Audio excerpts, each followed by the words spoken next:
നമസ്കാരം. India election 2014 അവസാന ഘട്ടത്തിലേക്ക്, ചർച്ചയുടെ അവസാന ഘട്ടത്തിലേക്ക് കടന്നുകൊണ്ടിരിക്കുകയാണ്. കഴിഞ്ഞ ഒരു മണി മുതൽ വളരെ വിശദമായി തന്നെ തെരഞ്ഞെടുപ്പ് വിജയത്തെക്കുറിച്ചും കേന്ദ്രത്തിൽ BJP കേവല ഭൂരിപക്ഷത്തോടെ നേടി 284 എന്ന ഒറ്റയ്ക്ക് തന്നെ കേവല ഭൂരിപക്ഷം നേടി ഭരണചക്രം ചലിപ്പിക്കാൻ പോകുന്നു. അങ്ങനെയുള്ള ചർച്ചകൾ പ്രേക്ഷകരുടെ പങ്കാളിത്തത്തോട് വളരെ വിശദമായി തന്നെ സംസാരിച്ചു കൊണ്ടിരിക്കുകയാണ്. ഒപ്പം BJPയുടെ പല പ്രതിനിധികളോടും പ്രവാസി പ്രശ്നങ്ങളിൽ എന്തൊക്കെ കാര്യങ്ങളാണ് വരുന്ന ആളുകൾ ചെയ്യാൻ പോകുന്നത് എന്ന് നമ്മൾ ചോദിക്കുകയുണ്ടായി. തീർച്ചയായും തെരഞ്ഞെടുപ്പിന് മുൻപ് ചർച്ചയിൽ പങ്കെടുത്ത പ്രതിനിധികളോട് നമ്മൾ ഈ ചോദ്യം ചോദിക്കുകയുണ്ടായിരുന്നു. നിങ്ങൾ വിജയിച്ച് മണ്ഡലത്തിൽ പാർലമെന്റിൽ എത്തിക്കഴിഞ്ഞാൽ എന്തൊക്കെയാണ് പ്രവാസികൾക്ക് വേണ്ടി ചെയ്യാൻ പോകുന്നത് എന്നുള്ള ചോദ്യവും ചോദിച്ചിരുന്നു. അത് നമ്മുടെ ചർച്ചയിൽ വിശദമായി വരുന്നതായിരിക്കും. പ്രേക്ഷകർക്ക് വിളിച്ചു തുടങ്ങാം. 052946233 എന്ന നമ്പറിൽ വിളിച്ച് നിങ്ങളുടെ അഭിപ്രായം രേഖപ്പെടുത്താവുന്നതാണ്. ഇലക്ഷൻ വിജയത്തെക്കുറിച്ചും ഒക്കെ നിങ്ങൾക്ക് വിലയിരുത്താനുള്ള അവസരവുമാണ്. ഇന്ന് ഇപ്പോൾ നടക്കാൻ പോകുന്ന ചർച്ചയിൽ മൂന്നാം മുന്നണി എന്നൊരാശയം ഇലക്ഷന് മുന്നേ മുന്നോട്ട് വെച്ചിരുന്നു. ഇപ്പോൾ അതിന് യാതൊരു പ്രസക്തിയുമില്ല. എന്തായാലും ഇനി അങ്ങനെയൊക്കെ നരേന്ദ്രമോദി മന്ത്രിസഭയ്ക്കെതിരെ, നരേന്ദ്രമോദി എന്ന വ്യക്തിക്കെതിരെ വളരെ ശക്തമായ ആക്ഷേപങ്ങളൊക്കെ ഉന്നയിച്ചിരുന്ന പല നേതാക്കളും പാർട്ടികളും ഒക്കെ ഇനി എന്തു ചെയ്യും, ഇനി എന്തു പറയും എന്ന ചോദ്യമൊക്കെ ബാക്കി നിൽക്കെ നമ്മുടെ ചർച്ച തുടങ്ങുന്നു. മൂന്നാം മുന്നണിക്ക് എന്ത് കിട്ടി എന്ന തലക്കെട്ടോടുകൂടി നമ്മുടെ ചർച്ച ആരംഭിക്കുന്നു. സ്റ്റുഡിയോയിൽ ഈ ചർച്ചയിൽ പങ്കെടുക്കുന്നത് KC അബൂബക്കർ, കോൺഗ്രസ് പ്രതിനിധി, ബഗീഷ് BJPയുടെ പ്രതിനിധി, സുരേഷ് കൃഷ്ണ ഇടതുപക്ഷ സഹയാത്രികൻ, ഒപ്പം അബുദാബിയിൽ നിന്നും സീനിയർ മാധ്യമ പ്രവർത്തകൻ അനിൽ. ആദ്യമായി ശ്രീ സുരേഷ് കൃഷ്ണയിലേക്ക് പോവുകയാണ്. സുരേഷ് കൃഷ്ണ, ഞാൻ പറഞ്ഞതുപോലെ തന്നെ മൂന്നാം മുന്നണി എന്ന ആശയത്തിന് യാതൊരു പ്രസക്തിയുമില്ല ഇപ്പോൾ. അതേ സമയത്ത് നരേന്ദ്രമോദിയെ നിശിതമായി വിമർശിച്ച് കോൺഗ്രസും അതുപോലെ ഇടതുപക്ഷവും ഒരുപോലെ BJP എന്ന പാർട്ടിക്ക് അപ്പുറത്തേക്ക് നരേന്ദ്രമോദി എന്ന വ്യക്തിയെ ആണ് ശക്തമായി വിമർശനം ഉന്നയിച്ചത്. എന്നാൽ ആ വിമർശനങ്ങളുടെ ഒക്കെ മുന ഒടിച്ചുകൊണ്ട് നരേന്ദ്രമോദി ഇപ്പോൾ അധികാരത്തിലേറിയിരിക്കുന്നു. 21-ാം തീയതി പ്രധാനമന്ത്രിയായി സത്യപ്രതിജ്ഞ ചെയ്യാൻ പോകുന്നു. എങ്ങനെ നോക്കിക്കാണും? അനുഭവങ്ങളുടെ അടിസ്ഥാനത്തിൽ ചരിത്രത്തെ വിലയിരുത്തിക്കൊണ്ട് മൂന്നാം മുന്നണി പ്രസക്തമാകുന്നത് തെരഞ്ഞെടുപ്പിന് ശേഷമെന്ന് ചർച്ച ചെയ്ത് തീരുമാനിച്ച ഒരു ഇടതുപക്ഷ മുന്നണി, അതിന് നേതൃത്വം കൊടുത്ത CPM. അവിടെ നിന്നുകൊണ്ട്, ആ പരിസരത്ത് നിന്നുകൊണ്ടാണ് ഇന്ന് ഈ വിജയത്തെ നമ്മൾ കാണേണ്ടത്. നരേന്ദ്രമോദി വിജയത്തിലേക്ക് എത്തിയത് ഒരു ദിവസത്തെ പ്രയത്നം കൊണ്ടല്ല. അതിന് പിന്നിൽ പ്രവർത്തിച്ചിട്ടുള്ളത് സംഘ പരിവാറും അതിനൊപ്പം നിന്ന കോർപ്പറേറ്റുകളും അതിനൊപ്പം കൂട്ടുനിന്നു കൊടുത്ത മാധ്യമങ്ങളുമാണെന്ന് നിഷ്പക്ഷ നിരീക്ഷണം നടത്തുന്ന ആർക്കും ബോധ്യപ്പെടുന്ന കാര്യമാണ്. ഒരു തെരഞ്ഞെടുപ്പിൽ വിജയിച്ചത് കൊണ്ട് മാത്രം മുൻകാല ചരിത്രങ്ങൾ മായ്ക്കപ്പെടുന്നില്ലെന്നും ആ ചരിത്രങ്ങളുടെ പാപം, ചെയ്തിട്ടുള്ള പാപങ്ങൾക്ക് പ്രതിഫലം, പ്രതിശിക്ഷ കിട്ടേണ്ട കാലം വരുമെന്നും അതിനുവേണ്ടിയുള്ള സമരത്തിൽ ഏർപ്പെടുന്നത് പൊതുബോധത്തിന്റെ ഭാഗമായി ജനങ്ങൾ മുന്നിലേക്ക് വരുമെന്നുള്ള ഉത്തമ വിശ്വാസത്തിന്റെ അടിസ്ഥാനത്തിലാണ്. പരാജയം ഞങ്ങൾ സമ്മതിക്കുന്നു. പല മേഖലകളിലും ഞങ്ങളുടെ പാർട്ടിക്ക് പരാജയം സംഭവിച്ചിട്ടുണ്ട്. അതിനെ നിഷ്പക്ഷമായിട്ടും സ്വതന്ത്രമായിട്ടും വിലയിരുത്തുന്ന കമ്മിറ്റികൾ ഇനിയുണ്ടാകും. അത് ഞങ്ങൾ വിലയിരുത്തുക തന്നെ ചെയ്യും. പക്ഷേ അപ്പോഴും നിഷ്പക്ഷ മാധ്യമം എന്ന് പറയുന്ന ആൾക്കാർ ചിന്തിക്കേണ്ട ഒരു കാര്യമുണ്ട്. ഇപ്പൊ ഈ പാർട്ടിയെ പല മേഖലകളിലും പരാജയപ്പെടുത്തുവാൻ വേണ്ടി നടത്തിയിട്ടുള്ള വളരെ ആസൂത്രിതമായിട്ടുള്ള പ്രവർത്തനങ്ങളെ മുൻപിലേക്ക് കൊണ്ടുവരുവാൻ, ജനപക്ഷത്തേക്ക് കൊണ്ടുവരാൻ വേണ്ടി മാധ്യമങ്ങൾ യഥാർത്ഥത്തിൽ ഒന്നും ചെയ്തിട്ടില്ല. അവിടെയാണ് കോർപ്പറേറ്റുകളുടെ ഭാഗമായി മാധ്യമങ്ങൾ നിൽക്കുകയും നരേന്ദ്രമോദി എന്ന് പറയുന്ന ഒരാളെ സംഘപരിവാറിന്റെ അജണ്ടകൾ നടപ്പിലാക്കാനുള്ള ഒരാളെന്ന നിലയിലേക്ക് മുമ്പിലേക്ക് കൊണ്ടുവരികയും അദ്ദേഹം വിജയത്തിലേക്ക് എത്തപ്പെടുകയും ചെയ്തത്. അത് ഒരിക്കലും ഈ പറയുന്ന വർഗീയവൽക്കരണത്തിന്റെ ഭാഗമായി മാത്രം കാണാവുന്ന ഒരു കാര്യം മാത്രമാണ്. പൊതുബോധത്തിനും പൊതുജനങ്ങൾക്കും എന്ത് ഗുണം ചെയ്യുന്നു എന്നുള്ളത് ഇനി കാത്തിരുന്ന് കാണേണ്ടതാണ്. അപ്പോൾ നമുക്ക് ഓർമ്മിക്കേണ്ടത് മുൻകാല ചരിത്രങ്ങളാണ്. ആ ചരിത്രങ്ങളെ എല്ലാം മുൻപിൽ വെച്ചുകൊണ്ട് ഇന്ത്യ ഒരു പൊതു നന്മയിലേക്ക് എങ്ങനെ മുന്നേറാം എന്നുള്ളതിനെ സംബന്ധിച്ചുള്ള ചർച്ചകൾ ഉണ്ടാവേണ്ടതുണ്ട്. ആ ചർച്ചകൾക്ക് നേതൃത്വം കൊടുക്കാൻ മോഡിക്കോ, മോഡി പ്രതിദാനം ചെയ്യുന്ന പ്രസ്ഥാനത്തിനോ ആശയത്തിനോ ആദർശത്തിനോ കഴിയില്ല. അവിടെയാണ് CPM അംഗങ്ങളിൽ പാർലമെന്റിൽ എത്തിയിട്ടുള്ള അംഗങ്ങളിൽ പിന്നിലേക്കായിട്ടുണ്ടെങ്കിൽ പോലും ആ മുന്നോട്ട് വയ്ക്കുന്ന ഇടതുപക്ഷ മനസ്സെന്ന് പറയുന്നത്, ഇടതുപക്ഷ ബോധം എന്ന് പറയുന്നത് ഇനി വരാൻ പോകുന്ന കാലത്ത് സമരത്തിന്റെയും എതിർപ്പുകളുടെ, ഈ പറയുന്ന ജനങ്ങൾക്ക് വിരുദ്ധമായി നിൽക്കുന്ന, ജനങ്ങളെ അടിച്ചമർത്താൻ ഉപയോഗിക്കുന്ന ഭരണകൂടത്തിനെതിരെയുള്ള എതിർപ്പുകളും സമരങ്ങളും വരാൻ പോകുന്നു. അതിന് നേതൃത്വം കൊടുക്കാൻ CPM എപ്പോഴും ഉണ്ടാകും എന്നുള്ളതാണ് ജനങ്ങൾക്കൊപ്പം. ഓക്കെ, KC അബൂബക്കർ, കോൺഗ്രസിന്റെ പ്രതിനിധിയായ KC അബൂബക്കർ, നേരത്തെ പറഞ്ഞതുപോലെ കോൺഗ്രസും ഏതാണ്ട് അതേ രീതിയിൽ തന്നെയാണ് ഇലക്ഷൻ പ്രചരണം ശക്തമാക്കി കൊഴിപ്പിച്ചിരുന്നത്. കാരണം BJP എന്ന പാർട്ടിയെ കടന്നാക്രമിക്കുന്നതിന് പകരം നരേന്ദ്രമോദി എന്ന ഒരു വ്യക്തിയെ കേന്ദ്രീകരിച്ചുകൊണ്ടായിരുന്നു കോൺഗ്രസിന്റെ ഇലക്ഷൻ പ്രചരണം മുഴുവനായിട്ടും പോയത്. ഏറ്റവും കൂടുതൽ വാദപ്രതിവാദം നടന്നത് നരേന്ദ്രമോദിയും കോൺഗ്രസിന്റെ നേതാക്കളും തമ്മിലായിരുന്നു, അല്ലാതെ BJP എന്ന പാർട്ടിയെ കുറിച്ചായിരുന്നില്ല. അത്തരത്തിൽ ഫോക്കസ് ചെയ്തിട്ട് പോലും അതിനെയൊക്കെ നിഷ്പ്രഭമാക്കിക്കൊണ്ട് നരേന്ദ്രമോദി ഏതാണ്ട് 5.5 ലക്ഷം വോട്ടിന്റെ ഭൂരിപക്ഷത്തിലാണ് വിജയം സ്വന്തമാക്കിയിരിക്കുന്നത്. ഈ അവസരത്തിൽ എങ്ങനെ പ്രതികരിക്കുന്നു? ഇന്ത്യൻ നാഷണൽ കോൺഗ്രസ് സംബന്ധിച്ചിടത്തോളം ഞങ്ങൾ പ്രതീക്ഷിച്ച ഒരു ഇലക്ഷൻ റിസൾട്ട് അല്ല വന്നിട്ടുള്ളത് എന്നുള്ളത് സത്യമാണ്. ജനാധിപത്യത്തിൽ പരാജയവും വിജയവും മാറി മാറി വരുന്ന അവസ്ഥ നാം കണ്ടിട്ടുണ്ട്. ഇന്ത്യൻ നാഷണൽ കോൺഗ്രസ് പലപ്പോഴും ഉജ്ജ്വലമായ വിജയങ്ങൾ ഉണ്ടാവുകയും ദയനീയമായി പരാജയപ്പെടുകയും ചെയ്തിട്ടുള്ള അവസരം ഉണ്ടായിട്ടുണ്ട്. പക്ഷേ ഇന്ത്യൻ നാഷണൽ കോൺഗ്രസിനെ സംബന്ധിച്ചിടത്തോളം തോൽവിയിൽ നിന്ന് പാഠം പഠിച്ച് കൂടുതൽ ഊർജ്ജസ്വലമായി കൂടുതൽ വർദ്ധിത വീര്യത്തോടെ തിരിച്ചു വരുന്ന ചരിത്രമാണ് നാം കണ്ടിട്ടുള്ളത്. നരേന്ദ്രമോദി ചെയ്തു കൂട്ടിയ പാപങ്ങൾ 5 ലക്ഷം ഭൂരിപക്ഷത്തിൽ ഏതെങ്കിലും ഒരു പാർലമെന്റ് തെരഞ്ഞെടുപ്പിൽ ജയിച്ചാൽ മാറുന്നതാണ് എന്ന് ലോകത്ത് മനസ്സാക്ഷിയുള്ള ബുദ്ധി പ്രവർത്തിക്കുന്ന ഒരു മനുഷ്യ പോലും അംഗീകരിക്കുന്നതല്ല. കാലം നരേന്ദ്രമോദിക്ക് തിരിച്ചടി നൽകും. താൽക്കാലിക വിജയങ്ങൾ തൻ്റെ പ്രവർത്തനങ്ങളെ ന്യായീകരിക്കുമെന്ന് ബഹുമാന്യനായ നരേന്ദ്രമോദി ഒരിക്കലും വിചാരിക്കരുത്. നരേന്ദ്രമോദി ചെയ്ത പ്രവർത്തനങ്ങളെ മാത്രമാണ് ഇന്ത്യൻ നാഷണൽ കോൺഗ്രസ് ചർച്ചയാക്കിയിട്ടുള്ളത്. എന്തുകൊണ്ടാണ് ബഹുമാന്യനായ ശ്രീ നരേന്ദ്രമോദി കഴിഞ്ഞ 10 വർഷത്തെ UPA ഭരണത്തിന്റെ നേട്ടകോട്ടങ്ങളെ കുറിച്ച് ചർച്ച ചെയ്യാൻ അവസരം നൽകാതെ ആ വ്യക്തിപരമായ ആക്ഷേപങ്ങൾ ഉന്നയിക്കുകയും വ്യക്തികളെ കുറിച്ചുള്ള ആക്ഷേപങ്ങൾ ഉന്നയിക്കുകയും ചെയ്തുകൊണ്ട് ഈ പ്രചരണത്തെ പണാധിപത്യത്തിന്റെയും വർഗീയാധിപത്യത്തിന്റെയും മുകളിൽ ജനാധിപത്യത്തെ അടിച്ചമർത്തുന്ന രീതിയിലുള്ള ഒരു താൽക്കാലിക വിജയം, ആ വിജയമാണ് അന്തിമ വിജയം എന്ന് ധരിച്ചു വെച്ചിട്ടുണ്ടെങ്കിൽ അത്തരക്കാർ മുഴുവൻ മൂഢമായ സ്വർഗത്തിലാണ്, വിട്ടികൊണ്ട് സ്വർഗത്തിലാണ് പറയാൻ ഈ അവസരം ഞാൻ വിനിയോഗിക്കുന്നു. ഓക്കെ, തീർച്ചയായും KC അബൂബക്കർ, നന്ദി. ബഗീഷ്, താങ്കളിലേക്ക് വരികയാണെങ്കിൽ ആദ്യമായി അഭിനന്ദനങ്ങൾ താങ്കൾക്കും താങ്കളുടെ പാർട്ടിയുടെ വൻ വിജയത്തിനും. ഇനി ചോദ്യത്തിലേക്ക് കടക്കുകയാണ്. BJP വളരെ ശക്തമായ രീതിയിൽ വിശദാംശങ്ങളിലേക്ക് വരുന്നതിന് മുമ്പ് രാഷ്ട്രീയ നിരീക്ഷകൻ ശ്രീ അനിൽ നമ്മോടൊപ്പം അബുദാബിയിൽ നിന്ന് ചേരുന്നു. അനിൽ, സ്വാഗതം. ഓക്കെ അനിൽ, നേരത്തെ നമ്മൾ ചർച്ച ചെയ്തുകൊണ്ടിരിക്കുന്ന വിഷയം മൂന്നാം മുന്നണി എന്നൊരു കൺസെപ്റ്റിന് ഇനി പ്രസക്തിയില്ല. പക്ഷേ മൂന്നാം മുന്നണി സപ്പോർട്ട് ചെയ്യും, അല്ലെങ്കിൽ മൂന്നാം മുന്നണി എന്നൊരു ആശയം ഉണ്ടാവുകയാണെങ്കിൽ അതിനെ സപ്പോർട്ട് ചെയ്യാം എന്ന രീതിയിൽ കോൺഗ്രസിന്റെ ഭാഗത്ത് നിന്ന് നിർദ്ദേശം പോലും വച്ചിരുന്നു. അപ്പൊ മുൻകൂട്ടി പരാജയം കോൺഗ്രസ് മണത്തുകൊണ്ടായിരുന്നു അത്തരത്തിൽ ഒരു നിർദ്ദേശം മുന്നോട്ട് വെച്ചത്. ഒപ്പം നരേന്ദ്രമോദി അധികാരത്തിൽ വരുമ്പോൾ ഏറ്റവും കൂടുതൽ വിമർശനം ഉന്നയിച്ച ഇടതുകക്ഷികളും കോൺഗ്രസും ഒക്കെ ഇനി എന്താണ് ഉത്തരം നൽകുക, അല്ലെങ്കിൽ അവരോടൊക്കെയുള്ള നരേന്ദ്രമോദിയുടെ വരുന്ന ആളുകളിലുള്ള പ്രതികരണം ഏത് രീതിയിലായിരിക്കുമെന്നാണ് രാഷ്ട്രീയ നിരീക്ഷകനായ താങ്കൾ കരുതുന്നത്? ശ്രീജിത്ത്, നമ്മൾ നേരത്തെ പ്രതീക്ഷിച്ച പോലെ ഉള്ള റിസൾട്ട് അല്ല ഇപ്പോൾ വന്നിട്ടുള്ളത്.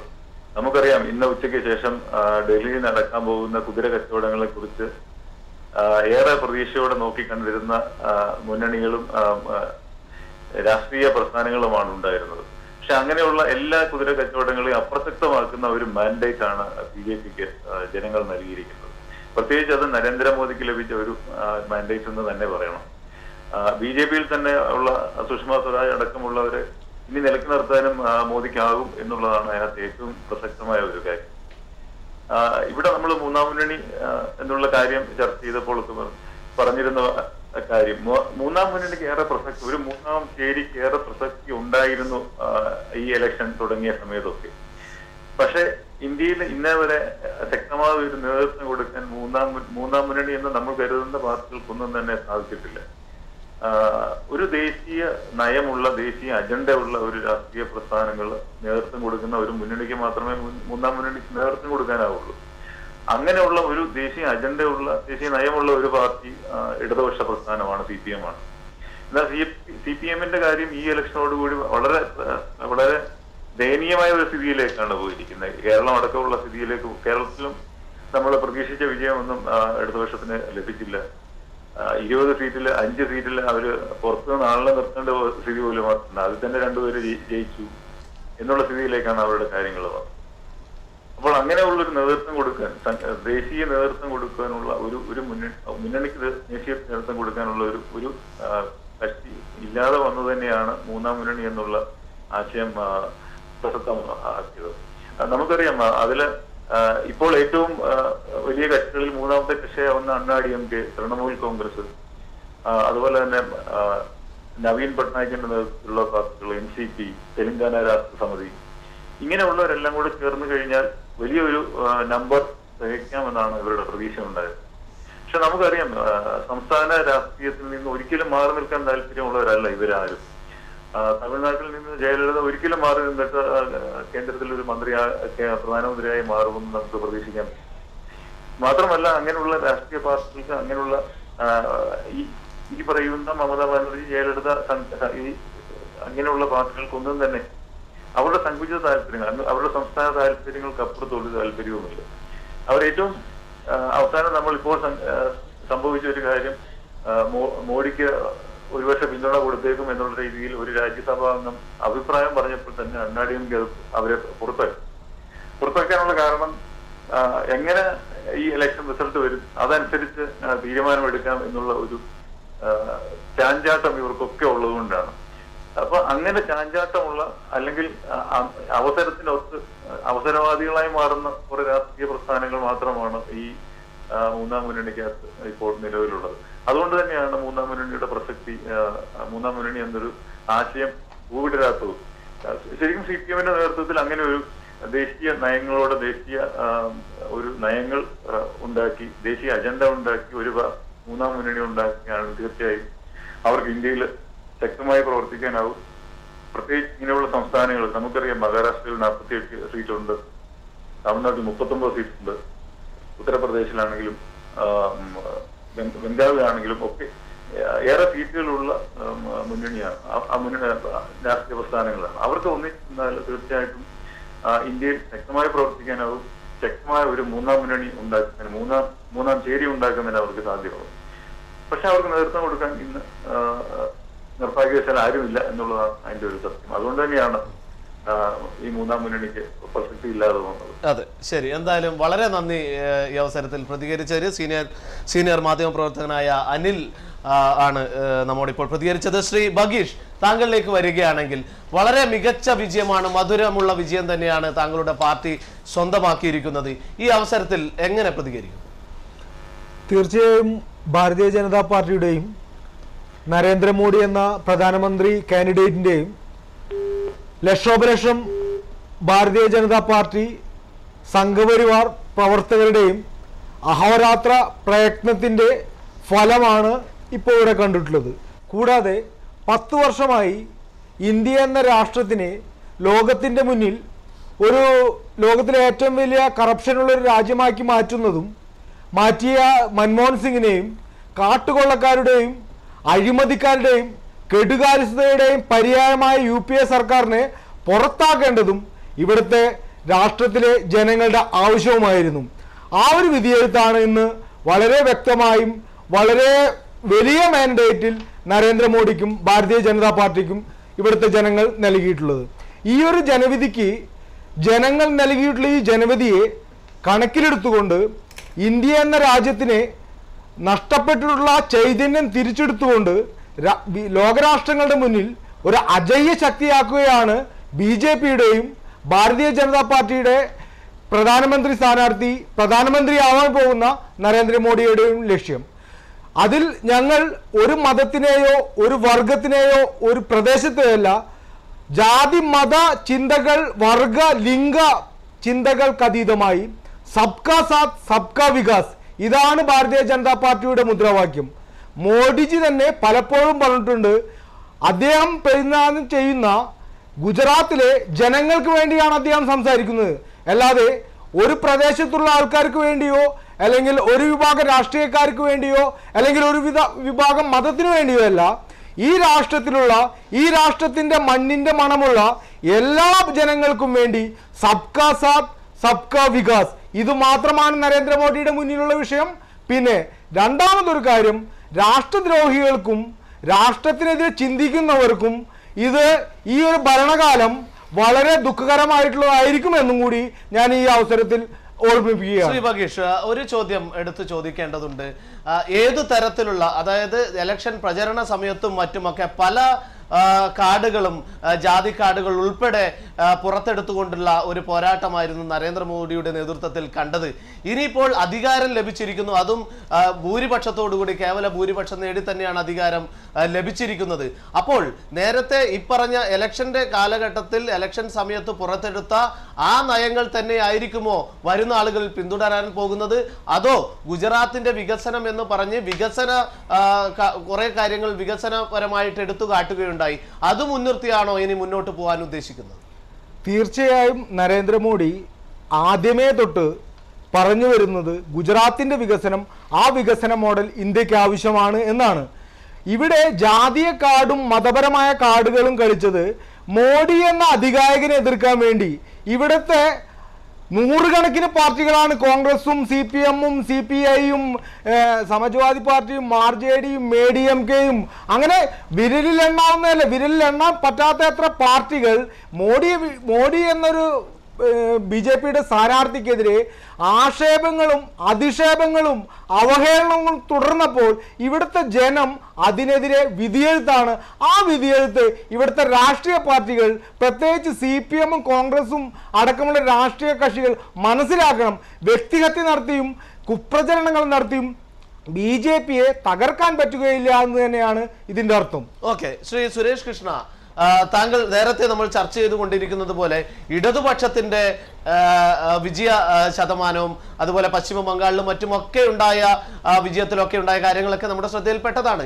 ഇനി അത് ഏറ്റവും കൂടുതൽ ഇടതുപക്ഷവും കോൺഗ്രസും വിമർശിച്ചിരുന്നത് നരേന്ദ്രമോദിയുമാണ്. ആ നരേന്ദ്രമോദിയും BJP-യുമാണ് അധികാരത്തിൽ വരികയും ചെയ്യുന്നത്. എന്തായിരിക്കും ഇടതുപക്ഷത്തിന്റെ ഭാവി പരിപാടികൾ? ഈ പശ്ചിമ ബംഗാളിൽ അടക്കമുള്ള പരാജയത്തെ സംബന്ധിച്ചുള്ള വിലയിരുത്തലുകൾ, അതുകൊണ്ടാണ് ഞാൻ പറയുന്നത് നിഷ്പക്ഷമായിട്ട് മാധ്യമങ്ങൾ നടത്തേണ്ടതുണ്ട് എന്നുള്ളത്. കാരണം അവിടെ നക്സലേറ്റുകളെയും മറ്റു വർഗീയ ശക്തികളെയും ഒക്കെ കൂട്ടുപിടിച്ചുകൊണ്ട് കോൺഗ്രസും BJP-യും ഒക്കെ ചേർന്നുകൊണ്ട് സിംഗൂർ എന്ന് പറയുന്ന പ്രദേശത്ത്, കർഷകർ താമസിക്കുന്ന പ്രദേശത്ത് പുതിയ ഒരു വ്യവസായം കൊണ്ടുവരാൻ നടത്തിയ ശ്രമത്തെ പരാജയപ്പെടുത്തുക മാത്രമല്ല അവിടെ വൻ സംഘർഷമുണ്ടാക്കി ഒരുപാട് ആളുകളെ കൊല ചെയ്തുകൊണ്ട് അതേ കോർപ്പറേറ്റിനെ, അതേ വ്യവസായിയെ ഗുജറാത്തിൽ 40,000 കോടി രൂപ സഹായം ചെയ്തുകൊണ്ട് കൊണ്ടുപോയപ്പോൾ എന്തുകൊണ്ട് മാധ്യമങ്ങൾ ചോദിച്ചില്ല? അവിടെ ഒരു സംഘർഷം ഉണ്ടായില്ല, അവിടെ എന്തുകൊണ്ട് കർഷക കലാപം ഉണ്ടായില്ല? അപ്പൊ ഇതെല്ലാം കോർപ്പറേറ്റുകൾ നിശ്ചയിക്കുന്ന അജണ്ടകളാണ് നടപ്പിലാക്കുന്നത് എന്ന് ചരിത്രം നമ്മളോട് പറയുന്നുണ്ട്. റാഡിയ ടേപ്പ് തന്നെയാണ് അതിന് ഉദാഹരണം. അപ്പോൾ അത് ചർച്ച ചെയ്യുമ്പോൾ അത് നിഷ്പക്ഷമായി മാധ്യമങ്ങൾ വിലയിരുത്തി ജനങ്ങളിൽ എത്തിക്കേണ്ട ഒരു വിഷയമാണ്. ഞാനിവിടെ ചോദിക്കുന്നത്, പറഞ്ഞല്ലോ, വർഗ വർണ്ണ ലിംഗ ഭേദമില്ലാതെ എല്ലാവരെയും സമമായി കാണുന്ന ഒരു ഭരണമാണ് വരാൻ പോകുന്നത്. അതാണ് നരേന്ദ്രമോദിയുടെ വിശാലമായ ഭരണം എന്നാണല്ലോ BJP പ്രതിനിധി പറയുന്നത്. എന്റെ ചോദ്യം അങ്ങനെയാണെങ്കിൽ ആയിരക്കണക്കിന് വർഷങ്ങൾക്ക് മുമ്പ് ജീവിച്ചിരുന്നു എന്ന് പറയുന്ന ശ്രീരാമന്റെ ജന്മസ്ഥലം എങ്ങനെയാണ് ബാബറി മസ്ജിദ് നിൽക്കുന്ന ആ പ്രദേശത്താണ് ജനിച്ചത് എന്ന് ഇത്ര വ്യക്തമായി നിശ്ചയിച്ചുകൊണ്ട് ഒരു വർഗീയ സംഘർഷമുണ്ടാക്കിക്കൊണ്ട് ബാബറി മസ്ജിദ് തകർത്തതിന്റെ ഫലമായിട്ടാണ്, വർഗീയ ചേരിതിരിവുണ്ടാക്കിയതിന്റെ ഫലമായിട്ടാണ് BJP-ക്ക് ഇന്ന് ഇങ്ങനത്തെ നിലയിൽ വളരാൻ കഴിഞ്ഞത്. അതിനൊപ്പം നിന്നു കൊടുക്കുന്ന കോർപ്പറേറ്റുകളും അതിന് കൂട്ടുനിന്നു കൊടുക്കുന്ന മാധ്യമങ്ങളും യഥാർത്ഥത്തിൽ ചർച്ച ചെയ്യപ്പെടേണ്ടതല്ലേ? ആ ചർച്ച നടക്കാതെ CPM-നുണ്ടായിട്ടുള്ള ഒരു പരാജയം കാലാകാലങ്ങളായി നിങ്ങൾ എടുത്തു നോക്കൂ. പുരോഗമനവാദികളായിട്ടുള്ളവരെ ഏത് രാജ്യത്തും, പുരോഗമനം പറയുന്നവരെയും പ്രവർത്തിക്കുന്നവരെയും ഏത് രാജ്യത്തും സംഘത്തോടെ വന്ന് ആക്രമിച്ച് കീഴ്പ്പെടുത്തുന്ന ഒരു രീതിയുണ്ട്. അങ്ങനെ കീഴ്പ്പെട്ടതിന്റെ ഫലമായിട്ട് അങ്ങനെ ഞങ്ങൾക്ക് പരാജയം സംഭവിച്ചതാണ്. ആ പരാജയങ്ങളിൽ നിന്ന് ഞങ്ങൾ തിരിച്ചു വരിക തന്നെ ചെയ്യും. കാരണം എന്തെന്നാൽ ഇവിടെ കഷ്ടത അനുഭവിക്കുന്ന ജനങ്ങൾക്കൊപ്പം നിൽക്കാൻ ഒരു പ്രസ്ഥാനം എന്ന് പറയുന്നത് കമ്മ്യൂണിസ്റ്റ് പ്രസ്ഥാനമാണ്. ഇവിടെ നാവില്ലാത്തവന് നാവുണ്ടാക്കിയ പ്രസ്ഥാനം, ഇവിടെ അടിച്ചമർത്തപ്പെട്ടവന് അവന് അവകാശങ്ങൾ കൊടുത്ത പ്രസ്ഥാനം, ആ പ്രസ്ഥാനം CPM ആണ്. അതുകൊണ്ട് തന്നെ ഇന്ന് നരേന്ദ്രമോദി വന്ന് കോർപ്പറേറ്റുകൾക്ക് വേണ്ടിയാണ് ഭരിക്കാൻ പോകുന്നത് എന്നുള്ളതിന്റെ പല തെളിവുകളും മുമ്പോട്ട് വന്നു കഴിഞ്ഞിട്ടുണ്ട്. സുരേഷ്, താങ്കളിലേക്ക് വരാം. ഒരു പ്രേക്ഷകൻ നമ്മോടൊപ്പം ചേരുന്നു. ഹലോ, നമസ്കാരം. ഹലോ, നമസ്കാരം.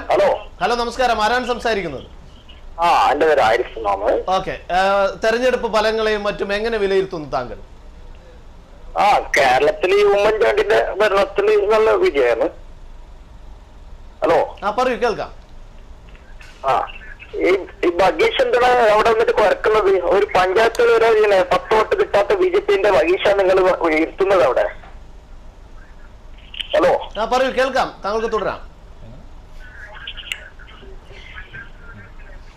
10 വോട്ട് വരെ കിട്ടാത്ത ബഗീഷിനാണ് നിങ്ങൾ മാധ്യമക്കാർ വളർത്തുന്നത് ഇവിടെ ഗൾഫില്.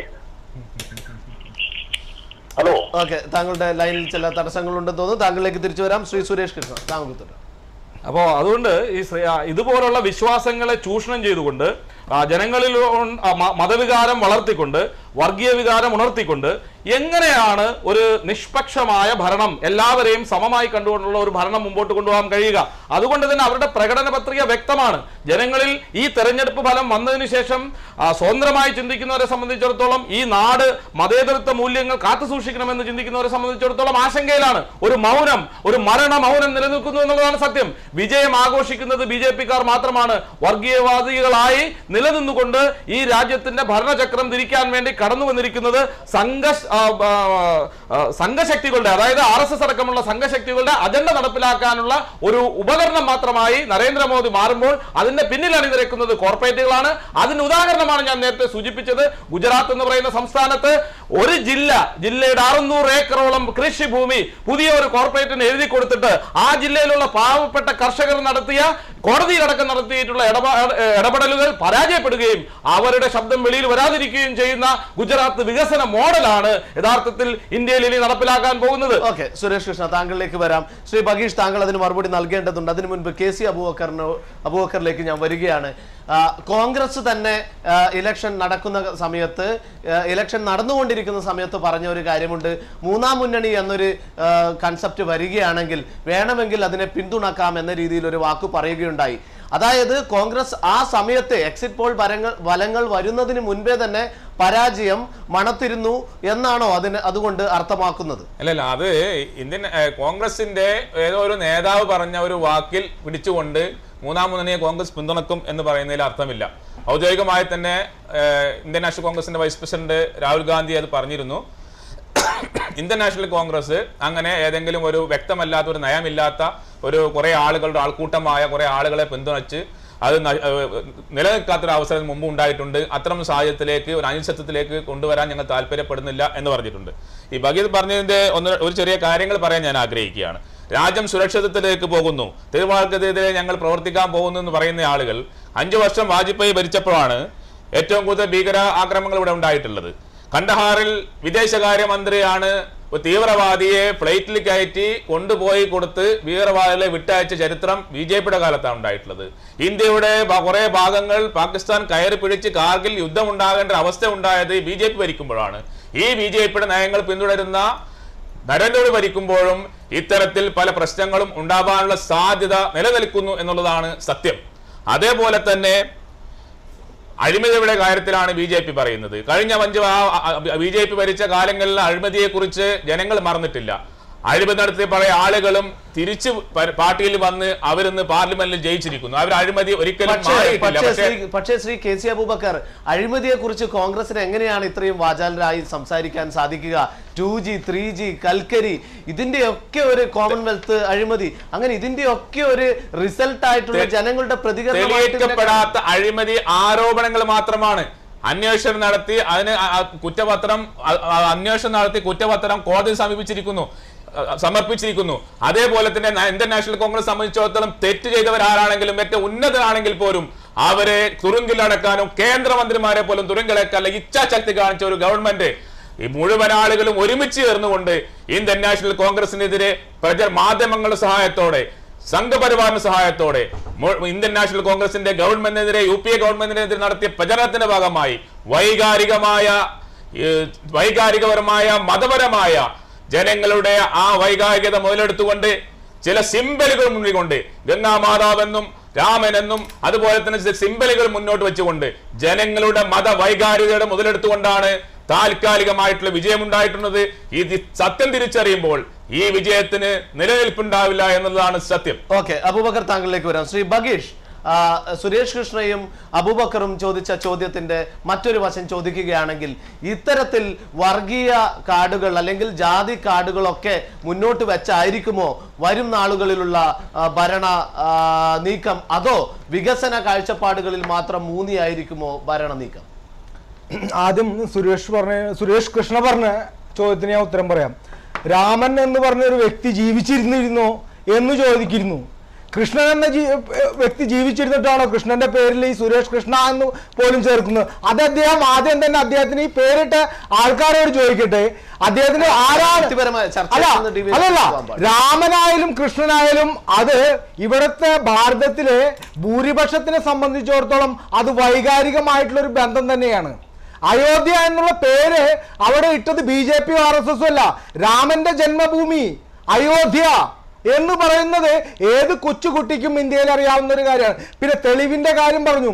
20 ലക്ഷം രൂപ മുടക്കി ജർമ്മൻ സാറ്റലൈറ്റ് കമ്പനിയെ കൊണ്ടുവന്ന് സാറ്റലൈറ്റ് ടെസ്റ്റ്, കാർബൺ ടെസ്റ്റ് നടത്തിയിട്ടാണ് ബാബറി മസ്ജിദിന്റെ അടിയിൽ ക്ഷേത്രത്തിന്റെ അവശിഷ്ടമുണ്ട് എന്നും 5000 വർഷത്തിൽ പഴക്കമുള്ള കരിങ്കൽ തൂണുകളടക്കം റിക്കവർ ചെയ്തതിന്റെ ഫലമായിട്ടാണ് സുപ്രീം കോടതി ബാബറി മസ്ജിദ് ഡെമോൺസ്ട്രേഷൻ കേസിൽ ശ്രീരാമ ജന്മഭൂമി ന്യാസ് ട്രസ്റ്റിനെ അനുകൂലമായി വിധിച്ചത്. ആ സുപ്രീം കോടതി വിധിയെ ചോദ്യം ചെയ്യാൻ ഈ CPM-നോ കോൺഗ്രസിനോ അധികാരമില്ല. അതവിടെ നിൽക്കട്ടെ. രണ്ടാമതൊരു പ്രേക്ഷകൻ വിളിച്ചു ചോദിച്ചു, ബഗീഷിനെന്ത് ഇത്ര സംസാരിക്കുക? അദ്ദേഹം ഉപയോഗിച്ച ഭാഷ അത് അദ്ദേഹം ഉപയോഗിക്കുന്ന ഭാഷയായിരിക്കാം. ഞാൻ അതേ രീതിയിൽ എന്തായാലും മറുപടി പറയുന്നില്ല. 10 വോട്ട് ഒരു പഞ്ചായത്തിൽ തികച്ചു കിട്ടുന്നില്ല എന്ന് പറഞ്ഞ അദ്ദേഹത്തിനോട് ഞാൻ ചോദിക്കട്ടെ, 2.5 ലക്ഷത്തിൽ കൂടുതൽ വോട്ട് കിട്ടിയ രാജഗോപാലിനെ മറന്നോ? 1.5 ലക്ഷം വോട്ട് കിട്ടിയ MT രമേശ്, 1 ലക്ഷത്തിൽ കൂടുതൽ വോട്ട് കിട്ടിയ സുരേന്ദ്രൻ, കെ സുരേന്ദ്രൻ ജി, പിന്നെ 1 ലക്ഷത്തിൽ കൂടുതൽ വോട്ട് കിട്ടിയ ശോഭാ സുരേന്ദ്രൻ, ഇവരൊക്കെ കേരളത്തിൽ തന്നെയാണ്. ഞങ്ങൾ ഒറ്റയ്ക്കാണ് കേരളത്തിൽ ഭരിക്കുന്നത്. ഞങ്ങൾക്ക് കൂട്ടുകക്ഷികളില്ല. ഈ CPI-യും CPM-ഉം 10ഉം 12ഉം സംഘടനകൾ വെച്ചിട്ട് LDF ഉണ്ടാക്കുകയും അതിനേക്കാൾ കൂടുതൽ സംഘടന വെച്ച് UDF ഉണ്ടാക്കുമ്പോഴും ഞങ്ങൾ BJP ഒറ്റയ്ക്കാണ് ഈ 12ഉം 16ഉം കക്ഷികളുള്ള UDF-ഉം LDF-ഉമായി മത്സരിക്കുന്നത്. അപ്പോ മാൻഡേറ്റ് നോക്കുകയാണെങ്കിൽ ഒറ്റയ്ക്കൊറ്റയ്ക്ക് കോൺഗ്രസും ലീഗും CPI-യും CPM-ഉം ഞങ്ങളായിട്ട് എതിർക്കുകയാണെങ്കിൽ തീർച്ചയായും കേരളത്തിൽ BJP-ക്ക് തന്നെയായിരിക്കാം ഭരണം കിട്ടാൻ പോകുന്നത്. ഓക്കെ, ബഗീഷ് താങ്കളിലേക്ക് വരാം. ശ്രീ സുരേഷ് കൃഷ്ണ, സുരേഷ് കൃഷ്ണയിലേക്ക് വരുന്നതിന് മുമ്പ് ഒരു പ്രേക്ഷകൻ നമ്മോടൊപ്പം ചേരുന്നു. ഹലോ, നമസ്കാരം. ഹലോ, നമസ്കാരം. ആരാണ് സംസാരിക്കുന്നത്? നമസ്കാരം, ഞാൻ രാജീവാണ്, ഷാർജയിൽ നിന്ന്. ഓക്കെ രാജീവ്, ഇലക്ഷൻ ഫലങ്ങൾ പുറത്തു വന്നിരിക്കുന്നു. എന്താണ് രാജീവിന്റെ വിലയിരുത്തൽ? ഞാന് നോക്കിയെടുത്തോളം എന്റെ അഭിപ്രായത്തിൽ, വ്യക്തിപരമായ അഭിപ്രായത്തിൽ ഈ NDA-യുടെ ഒരു വരവെന്ന് പറയുന്നത് ഇത്രയും മൃഗീയ ഭൂരിപക്ഷത്തിൽ ഒരു ഭാരതത്തിന്റെ പിന്നെ ഭരണം നിർവഹിക്കാൻ പോകുന്ന ഈ ഒരു അവസ്ഥ എന്റെ അഭിപ്രായത്തിൽ ഒരു ദേശീയ ദുരന്തമാണെന്നാണ്. കാരണം നമ്മുടെ ഈ ഒരു ഇന്ത്യൻ നാഷണൽ കോൺഗ്രസിന്റെ വളരെയധികം മതേതര സ്വഭാവമുള്ള ഇന്ത്യൻ നാഷണൽ കോൺഗ്രസിന്റെ വികൃതമാക്കപ്പെട്ട ഒരു മുഖമാണ് ഇതിനെല്ലാം കാരണം. ഈ ഇത്രയും വർഷം ഭരിച്ച് ആൾക്കാർ മടുത്തു, കോൺഗ്രസിനെ കൊണ്ട് മടുത്തു. പക്ഷെ ആ ഒരു അവസ്ഥ ദേശീയ ദുരന്തം തന്നെയാണ്.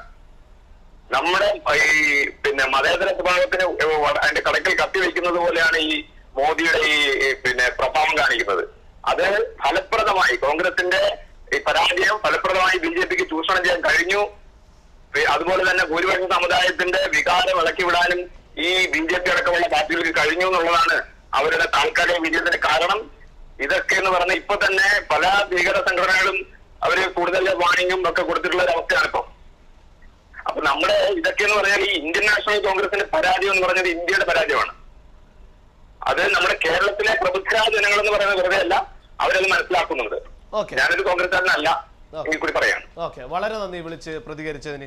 ശ്രീ സുരേഷ് കൃഷ്ണ, ഇപ്പൊ വിളിച്ച പ്രേക്ഷകൻ പറഞ്ഞതുപോലെ ഇത്തരത്തിൽ, അതായത് കോൺഗ്രസിൽ ഉണ്ടായ, കോൺഗ്രസിനകത്ത് വന്ന അഴിമതി, ഞാൻ നേരത്തെ സൂചിപ്പിച്ചതുപോലെ 2G 3G കോമൺവെൽത്ത്, അങ്ങനെ അഴിമതിയുടെ ഒരു പെരുമഴ കാരണം ആൾക്കാർക്ക് വേറെ ചോയ്സ് ഇല്ലാതെ BJP-ക്ക് വോട്ട് ചെയ്തതാണ് എന്ന് ഒരു ചിന്ത, അല്ലെങ്കിൽ അത്തരത്തിലൊരു നിരീക്ഷണം താങ്കൾക്കുണ്ടോ? അത് ഒരു പരിധിവരെ ശരിയാണ്. പക്ഷേ അങ്ങനെ മാത്രം അത് വിലയിരുത്തിയാൽ പറ്റുമോ എന്നുള്ളതാണ് പ്രശ്നം. യഥാർത്ഥത്തിൽ ഈ എന്ത് നിലപാടാണ്, എന്ത് അടിസ്ഥാനപരമായ നിലപാടാണ് സാമ്പത്തിക നയത്തിൽ കോൺഗ്രസും BJPയും സ്വീകരിക്കുന്നത്? അതാണ് പ്രധാനപ്പെട്ട ചോദ്യം.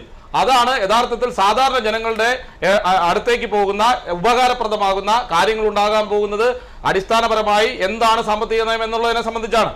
ഇവിടെ നമ്മൾ ഒന്നുകൂടെ ഓർമ്മപ്പെടുത്തട്ടെ, മുമ്പ് കെജ്രിവാൾ ജയിച്ചു വന്നപ്പോൾ CPM പറഞ്ഞിരുന്നത് എന്താണ് കെജ്രിവാൾ ജയിച്ചു വരാനുണ്ടായ കാര്യങ്ങളെ അതിന്റെ മുൻഗണനാക്രമത്തിൽ അതിന് വികസിക്കണമെന്നുണ്ടെങ്കിൽ എന്തായെന്ന് കെജ്രിവാളും പാർട്ടിയും ഉന്നയിക്കുന്ന സാമ്പത്തിക നയം എന്ന് വ്യക്തമാക്കണമെന്ന് പറഞ്ഞിരുന്നു. അതുപോലെ തന്നെയാണ് ഇവിടെ കോൺഗ്രസും BJPയും ഒരു നാണയത്തിന്റെ രണ്ട് വശങ്ങൾ മാത്രമാണ് സാമ്പത്തിക നയത്തിന്റെ ഭാഗമായി. സാമ്പത്തിക നയം എന്താണെന്നും കോർപ്പറേറ്റുകളെ സഹായിക്കുക മാത്രമാണ്. നിങ്ങൾ ആലോചിക്കണം, എഴുതിത്തള്ളിയിട്ടുള്ള കടങ്ങൾ, ബാങ്കിൽ നിന്ന് തള്ളിയിട്ടുള്ള കടങ്ങൾ 25 ലക്ഷം കോടി എന്നാണ് പറയുന്നത്. അത് അത്രയും കോർപ്പറേറ്റുകളുടേതാണ്, ഇവിടുത്തെ സാധാരണക്കാരൻ്റെതല്ല. ഇതിന് കൂട്ടി നിൽക്കുന്ന ഇത്തരം നിയമങ്ങൾ പാർലമെന്റിൽ വരുമ്പോൾ ഒരുമിച്ച് വോട്ട് ചെയ്യുന്നവരാണ് BJPയും കോൺഗ്രസും. എന്നിട്ട് എങ്ങനെയാണ് പൊതു നന്മയ്ക്ക് വേണ്ടി, ഇവിടുത്തെ പാവപ്പെട്ടവന് വേണ്ടി ഒരു ഭരണം നടത്താൻ ഇവർക്ക് കഴിയുക? അതുകൊണ്ട് തന്നെ അഴിമതി എന്ന് പറയുന്നത് ഒരു വ്യക്തി ചെയ്യുന്നതല്ല, ഇങ്ങനെ നടത്തുന്ന സാമ്പത്തിക നയങ്ങളുടെ ഭാഗമായി സ്വാഭാവികമായും ഉണ്ടായി വരുന്നതാണ്. അപ്പോൾ തിരുത്തേണ്ടത് സാമ്പത്തിക നയങ്ങളാണ്. ആ സാമ്പത്തിക നയങ്ങൾ തിരുത്താൻ ഇവർ തയ്യാറാണോ? ഉദാഹരണം, മൂന്നാം മുന്നണിയും ആയി നിന്നുകൊണ്ട് കോൺഗ്രസിനൊപ്പം നിന്ന സമയത്ത് ഇവിടെ ഏറ്റവും കൂടുതൽ നല്ല കാര്യങ്ങൾ നടപ്പിലാക്കിയ ഒരു ഗവൺമെന്റ് ഒന്നാം UPA ആണെന്ന് കോൺഗ്രസുകാർ തന്നെ സമ്മതിക്കുന്നുണ്ട്. സുരേഷ് കൃഷ്ണ, താങ്കളിലേക്ക് വരെ ഒരു പ്രേക്ഷകൻ നമ്മോടൊപ്പം ചേരുന്നു. ഹലോ, നമസ്കാരം. ഹലോ, നമസ്കാരം. ആരാണ് സംസാരിക്കുന്നത്? രഘു, ഇലക്ഷൻ വിജയം പുറത്തു വന്നിരിക്കുന്നു. BJP കേവല ഭൂരിപക്ഷത്തോടെ ഇന്ത്യയുടെ ഭരണചക്രം ചലിപ്പിക്കാൻ പോകുന്നു. എങ്ങനെ വിലയിരുത്തുന്നു? ഇത് വളരെ നല്ല ശുഭസൂചനയാണിത്. തികച്ചും ആത്മവിശ്വാസം തരുന്ന വിജയമാണിത്. കാരണം BJP തനിച്ച് കേവല ഭൂരിപക്ഷം നേടിയത് രാജ്യത്തിന് വളരെ നന്നായിരിക്കും. ഓക്കെ, താങ്കളുടെ പ്രതികരണം വ്യക്തമാണ്. ശ്രീ KC അബൂബക്കർ, താങ്കളിലേക്ക് വരികയാണെങ്കിൽ കോർപ്പറേറ്റുകളുടെ, നേരത്തെ സുരേഷ് കൃഷ്ണ സൂചിപ്പിച്ചതുപോലെ കോർപ്പറേറ്റുകളുടെ കടങ്ങൾ എഴുതിത്തള്ളുന്ന കാര്യത്തിലായാലും വിലക്കയറ്റം, ഇതിനു മുൻപ് രാജ്യം ഇത്രയും അധികം വിലക്കയറ്റത്തിന്റെ പിടിയിൽ അമർന്നിട്ടില്ല എന്നാണ് വിലയിരുത്തൽ. ഒപ്പം പെട്രോൾ, ഡീസൽ വില വർധന, ഇപ്പോൾ ഏറ്റവും അടുത്ത ഇലക്ഷൻ റിസൾട്ട് വരാൻ കാത്തിരിക്കുമ്പോൾ പോലും ഡീസൽ വില വർധന, അങ്ങനെ വിലക്കയറ്റത്തിൽ പൊറുതിമുട്ടി ആൾക്കാരുടെ, അതായത് വേറെ ചോയ്സ് ഇല്ലാതെ ഇത്തരത്തിൽ BJPയെ വിജയിപ്പിച്ചതാണ് എന്ന രീതിയിൽ താങ്കൾക്ക് തോന്നുന്നുണ്ടോ? രാജ്യ താല്പര്യം മുൻനിർത്തിക്കൊണ്ട് ചില കടുത്ത നടപടികൾ സ്വീകരിക്കേണ്ടി വന്ന ഒരു കാലഘട്ടത്തിലൂടെയാണ് UPA സർക്കാർ മുന്നോട്ട് പോയത്. അതിനിടയിൽ കൂടി പോലും ഭക്ഷ്യസുരക്ഷാ പദ്ധതി പോലെ, സേവനാവകാശം പോലെ, വിദ്യാഭ്യാസ അവകാശ നിയമം പോലെ സാധാരണ ജനങ്ങളെ ബാധിക്കുന്ന അവർക്ക് ഉപകാരപ്രദമായ ക്ഷേമ പദ്ധതി നടപ്പാക്കാൻ UPA ഗവൺമെന്റ് കഴിഞ്ഞിരുന്നു. പക്ഷേ അതിലുപരിയായി ആധാർ കാർഡിനെ കുറിച്ച്, ഇവിടെ വരുന്ന പെട്രോൾ വില വർധനയെ കുറിച്ച്, ഗ്യാസ് വിലനെ കുറിച്ചുള്ള ജനങ്ങൾക്കിടയിൽ കൂടുതൽ ഈ ഗവൺമെന്റ് ഒറ്റപ്പെടുത്തുന്ന പ്രചരണങ്ങളാണ് ഇടതുപക്ഷവും BJP നടത്തിക്കൊണ്ടുവന്നത്. താങ്കളിലേക്ക് വരും, താങ്കളിലേക്ക് തീർച്ചയായിട്ടും തിരിച്ചു വരും. ഒരു പ്രേക്ഷകൻ നമ്മോടൊപ്പം ചേരുന്നു. ഹലോ, നമസ്കാരം. ഹലോ, നമസ്കാരം. ആരാണ് സംസാരിക്കുന്നത്? എന്റെ പേര് C. ജോർജ്. ഓക്കെ, ജോർജ് പറയൂ. ഇലക്ഷൻ ഫലങ്ങൾ പുറത്തു വന്നിരിക്കുന്നു. BJP കേവല ഭൂരിപക്ഷത്തോടെ അധികാരത്തിലേക്ക് വരുന്നു. എങ്ങനെ വിലയിരുത്തുന്നു ഇലക്ഷൻ റിസൾട്ടിനെ? ഇത് ഒരു നല്ല റിസൾട്ടാണ്. അതായത് കോൺഗ്രസ് പാർട്ടി ജനങ്ങളിൽ നിന്ന് കോടാനുകോടി രൂപ ടാക്സ് ആയിട്ട് പിരിച്ച പണം മുഴുവനും മോഷ്ടിച്ചു കൊണ്ടുപോകുന്ന പാർട്ടികളെ സഹായിക്കുന്ന വിധത്തിലോ അല്ലെങ്കിൽ സപ്പോർട്ട് ചെയ്യുന്ന രീതിയിലോ ആണ് കഴിഞ്ഞ 5 വർഷം ഭരിച്ചുകൊണ്ടിരുന്നത്. അതുകൊണ്ടാണല്ലോ തമിഴ്നാട്ടിലെ ഏറ്റവും വലിയ ഒരു പാർട്ടിയായിരുന്ന DMKക്ക് ഒരു സീറ്റ് പോലും കിട്ടാതെ പോയത്. അതുകൊണ്ട് കോൺഗ്രസിന്റെ ദയനീയമായ പരാജയം എല്ലാവരും പ്രതീക്ഷിച്ചിരുന്ന ഒരു കാര്യമാണ്. പിന്നെ എല്ലാവരെയും ഭയപ്പെടുന്നത് പോലെ മോഡിയുടെ BJP ഭാരതത്തിനെ ധ്രുവീകരിച്ച് ഒരു മതരാഷ്ട്രീയം കെട്ടിപ്പടുക്കുമെന്ന് ആരും വിശ്വസിക്കുന്നില്ല. ഞാനൊരു ക്രിസ്ത്യാനിയാണ്. ഞാൻ സാധാരണഗതിയിൽ ഒരു BJPക്ക് അനുഭാവിയല്ല. ഞാൻ ശരിക്കും പറഞ്ഞാൽ ഒരു കോൺഗ്രസ് അനുഭാവിയാണ്. എന്നിരുന്നാലും ഞാൻ വോട്ട് കേരളത്തിൽ പോയി ചെയ്തിരുന്നെങ്കിൽ ഞാൻ മോഡിക്കേ ചെയ്യത്തുള്ളൂ, അല്ല BJPക്കേ ചെയ്യത്തുള്ളായിരുന്നു. കാരണം എന്തുകൊണ്ട് ഒരു ചാൻസ് കൊടുത്തുകൂടാ? അടുത്ത 5 വർഷം ഭാരതം ഭരിച്ച് ഭാരതത്തിനെ ലോകത്തിലെ ഏറ്റവും വലിയ ചൈനയെ പോലും വെല്ലുന്ന രീതിയിൽ ഒരു സാമ്പത്തിക ശക്തിയായിട്ട് വളർത്താൻ ഇന്ന് കഴിവുള്ള ഒരു പാർട്ടി ഈ BJP മാത്രമേ ഉള്ളൂ. അതിൽ കൂടി മാത്രമേ ഭാരതത്തിലെ ദരിദ്രരായ ജനങ്ങളെ സഹായിക്കാൻ അതിൽ കൂടി മാത്രമേ സാധിക്കുകയുള്ളൂ. തൊഴിലില്ലായ്മ പരിഹരിക്കുന്നതിനും അതിൽ കൂടി മാത്രമേ സാധിക്കുകയുള്ളൂ. അല്ലാതെ കോൺഗ്രസ് 50-60 വർഷം ഭരിച്ചിട്ട് യാതൊന്നും നേടിയിട്ടില്ലല്ലോ. അവർക്ക് ഈ DMK പാർട്ടി ഈ രാജ്യത്തെ ചൂഷണം ചെയ്ത് 10,000-കണക്കിനല്ല ലക്ഷക്കണക്കിന് കോടി രൂപ മോഷ്ടിച്ചിട്ട് ഈ കോൺഗ്രസ് നിർനിമേഷമായിട്ട് അത് നോക്കി നിൽക്കുകയല്ലോ ചെയ്തുകൊണ്ടിരുന്നത്. അങ്ങനെയാണോ ഒരു രാജ്യം ഭരിക്കേണ്ടത്? അതുകൊണ്ട് ജനങ്ങൾ ഇത്തവണ വളരെ ബുദ്ധിയായിട്ട് തന്നെയാണ് വോട്ട് ചെയ്തത്. പിന്നെ നമ്മുടെ കേരളത്തിൽ BJPക്ക് കിട്ടാത്തതിന് വേറെ പല കാരണങ്ങളുണ്ട്. കാരണം അവിടെ 2 മുന്നണിയാണ് ഭരിക്കുന്നത്. അവിടെ വോട്ട് ഭിന്നിച്ചു പോയി. എന്നിട്ട് പോലും രാജഗോപാൽ ഏതാണ്ട് വിജയത്തിന്റെ അടുത്ത് വരെ എത്തിയതാണ്. അതുകൊണ്ട് കേരളത്തിലെ സിറ്റുവേഷൻ ഇനിയും മാറും. മോഡി കേരളത്തിനോട് വിവേചനാപരമായിട്ട് പെരുമാറാതെ കേരളത്തിന് കാര്യമായ പരിഗണന കൊടുക്കുകയാണെങ്കിൽ അടുത്ത അസംബ്ലി ഇലക്ഷനില് ചിലപ്പോ BJP ആയിരിക്കും കേരളം ഭരിക്കാൻ പോകുന്നുള്ളതിന് യാതൊരു സംശയവുമില്ല. എനിക്ക് ഇത്രേ പറയാനുള്ളൂ. താങ്കളുടെ അഭിപ്രായം വ്യക്തമാണ്. വിളിച്ച് പ്രതികരിച്ചതിന് വളരെ നന്ദി. KC അബൂബക്കർ, താങ്കളിലേക്ക് തിരിച്ചു വരുമ്പോൾ നേരത്തെ ആവർത്തിച്ച ചോദ്യം തന്നെ ഇപ്പോൾ വിളിച്ച പ്രേക്ഷകനും പറഞ്ഞതുപോലെ ഇത്തരത്തിൽ നിരവധി അഴിമതികൾ, അങ്ങനെ മുൻപെങ്ങും കണ്ടിട്ടില്ലാത്ത വിലക്കയറ്റം, അതിലപ്പുറത്തേക്ക് കോൺഗ്രസിന്റെ തന്നെ നേതാക്കന്മാർ പരോക്ഷമായും അല്ലാതെയും പറയുന്നു, പ്രധാനമന്ത്രിയുടെ പല ഘട്ടങ്ങളിലുള്ള മൗനം, ഇതൊക്കെയല്ലേ കോൺഗ്രസിന് തിരിച്ചടിയായിട്ടുണ്ടാവുക? അല്ല, പ്രധാനമന്ത്രിയുടെ മൗനം ഒന്നുമല്ല ഒരു പരാജയത്തിലേക്ക് നയിച്ച് എന്ന് പറയാൻ കഴിയില്ല. കാരണം ഇതിനേക്കാൾ മൗനിയായിരുന്നു നരസിംഹറാവു ഉണ്ടായിരുന്നത്. നരസിംഹറാവു ഇവിടെ 5 കൊല്ലം ഭരിച്ച പ്രധാനമന്ത്രിയായിരുന്നു. അല്ല, പ്രധാനമന്ത്രി ഇപ്പോൾ വന്ന് ഒരു പത്രസമ്മേളനം നടത്തിയാൽ വിജയം ഉണ്ടാവുകയും പരാജയം ഉണ്ടാവുകയും ചെയ്യും എന്ന വിശ്വാസം നമുക്കില്ല. ഇവിടെ നടക്കുന്നത് എന്താ വെച്ചാൽ ഗുജറാത്തിൽ എന്തൊക്കെയോ നടക്കുന്നു. എന്താണ് സത്യം എന്ന് ആർക്കും അറിയില്ല. അവിടെ വികസനം നടക്കുന്നു പറയുന്നു, അവിടെ എന്ത് സംഭവിക്കുന്നു ജനങ്ങൾക്ക് അറിയില്ല. എന്തൊക്കെയോ മാധ്യമങ്ങളുടെ സഹായത്തോടെ പണമിറക്കിക്കൊണ്ട് പരസ്യം നൽകിക്കൊണ്ട് അവിടെ എന്തൊക്കെ സംഭവിച്ചു എന്ന് ജനങ്ങളിൽ തെറ്റിദ്ധാരണ ഉണ്ടാക്കാൻ BJPക്കും നരേന്ദ്രമോദിക്കും കഴിഞ്ഞിട്ടുണ്ട്. അങ്ങനെ ഒന്നുണ്ടെങ്കിൽ ജനങ്ങൾക്കൊക്കെ ആകാംക്ഷയാണ് എന്താണ് സംഭവിച്ചതെന്നുള്ളത്. അങ്ങനെ ഒന്നുണ്ടെങ്കിൽ എന്നാൽ അതൊന്ന് കാണട്ടെ എന്നുള്ള തരത്തിൽ ഒരു പരീക്ഷണമാണ് ഇന്ത്യയിലെ ജനങ്ങൾ നടത്തിയിട്ടുള്ളത്.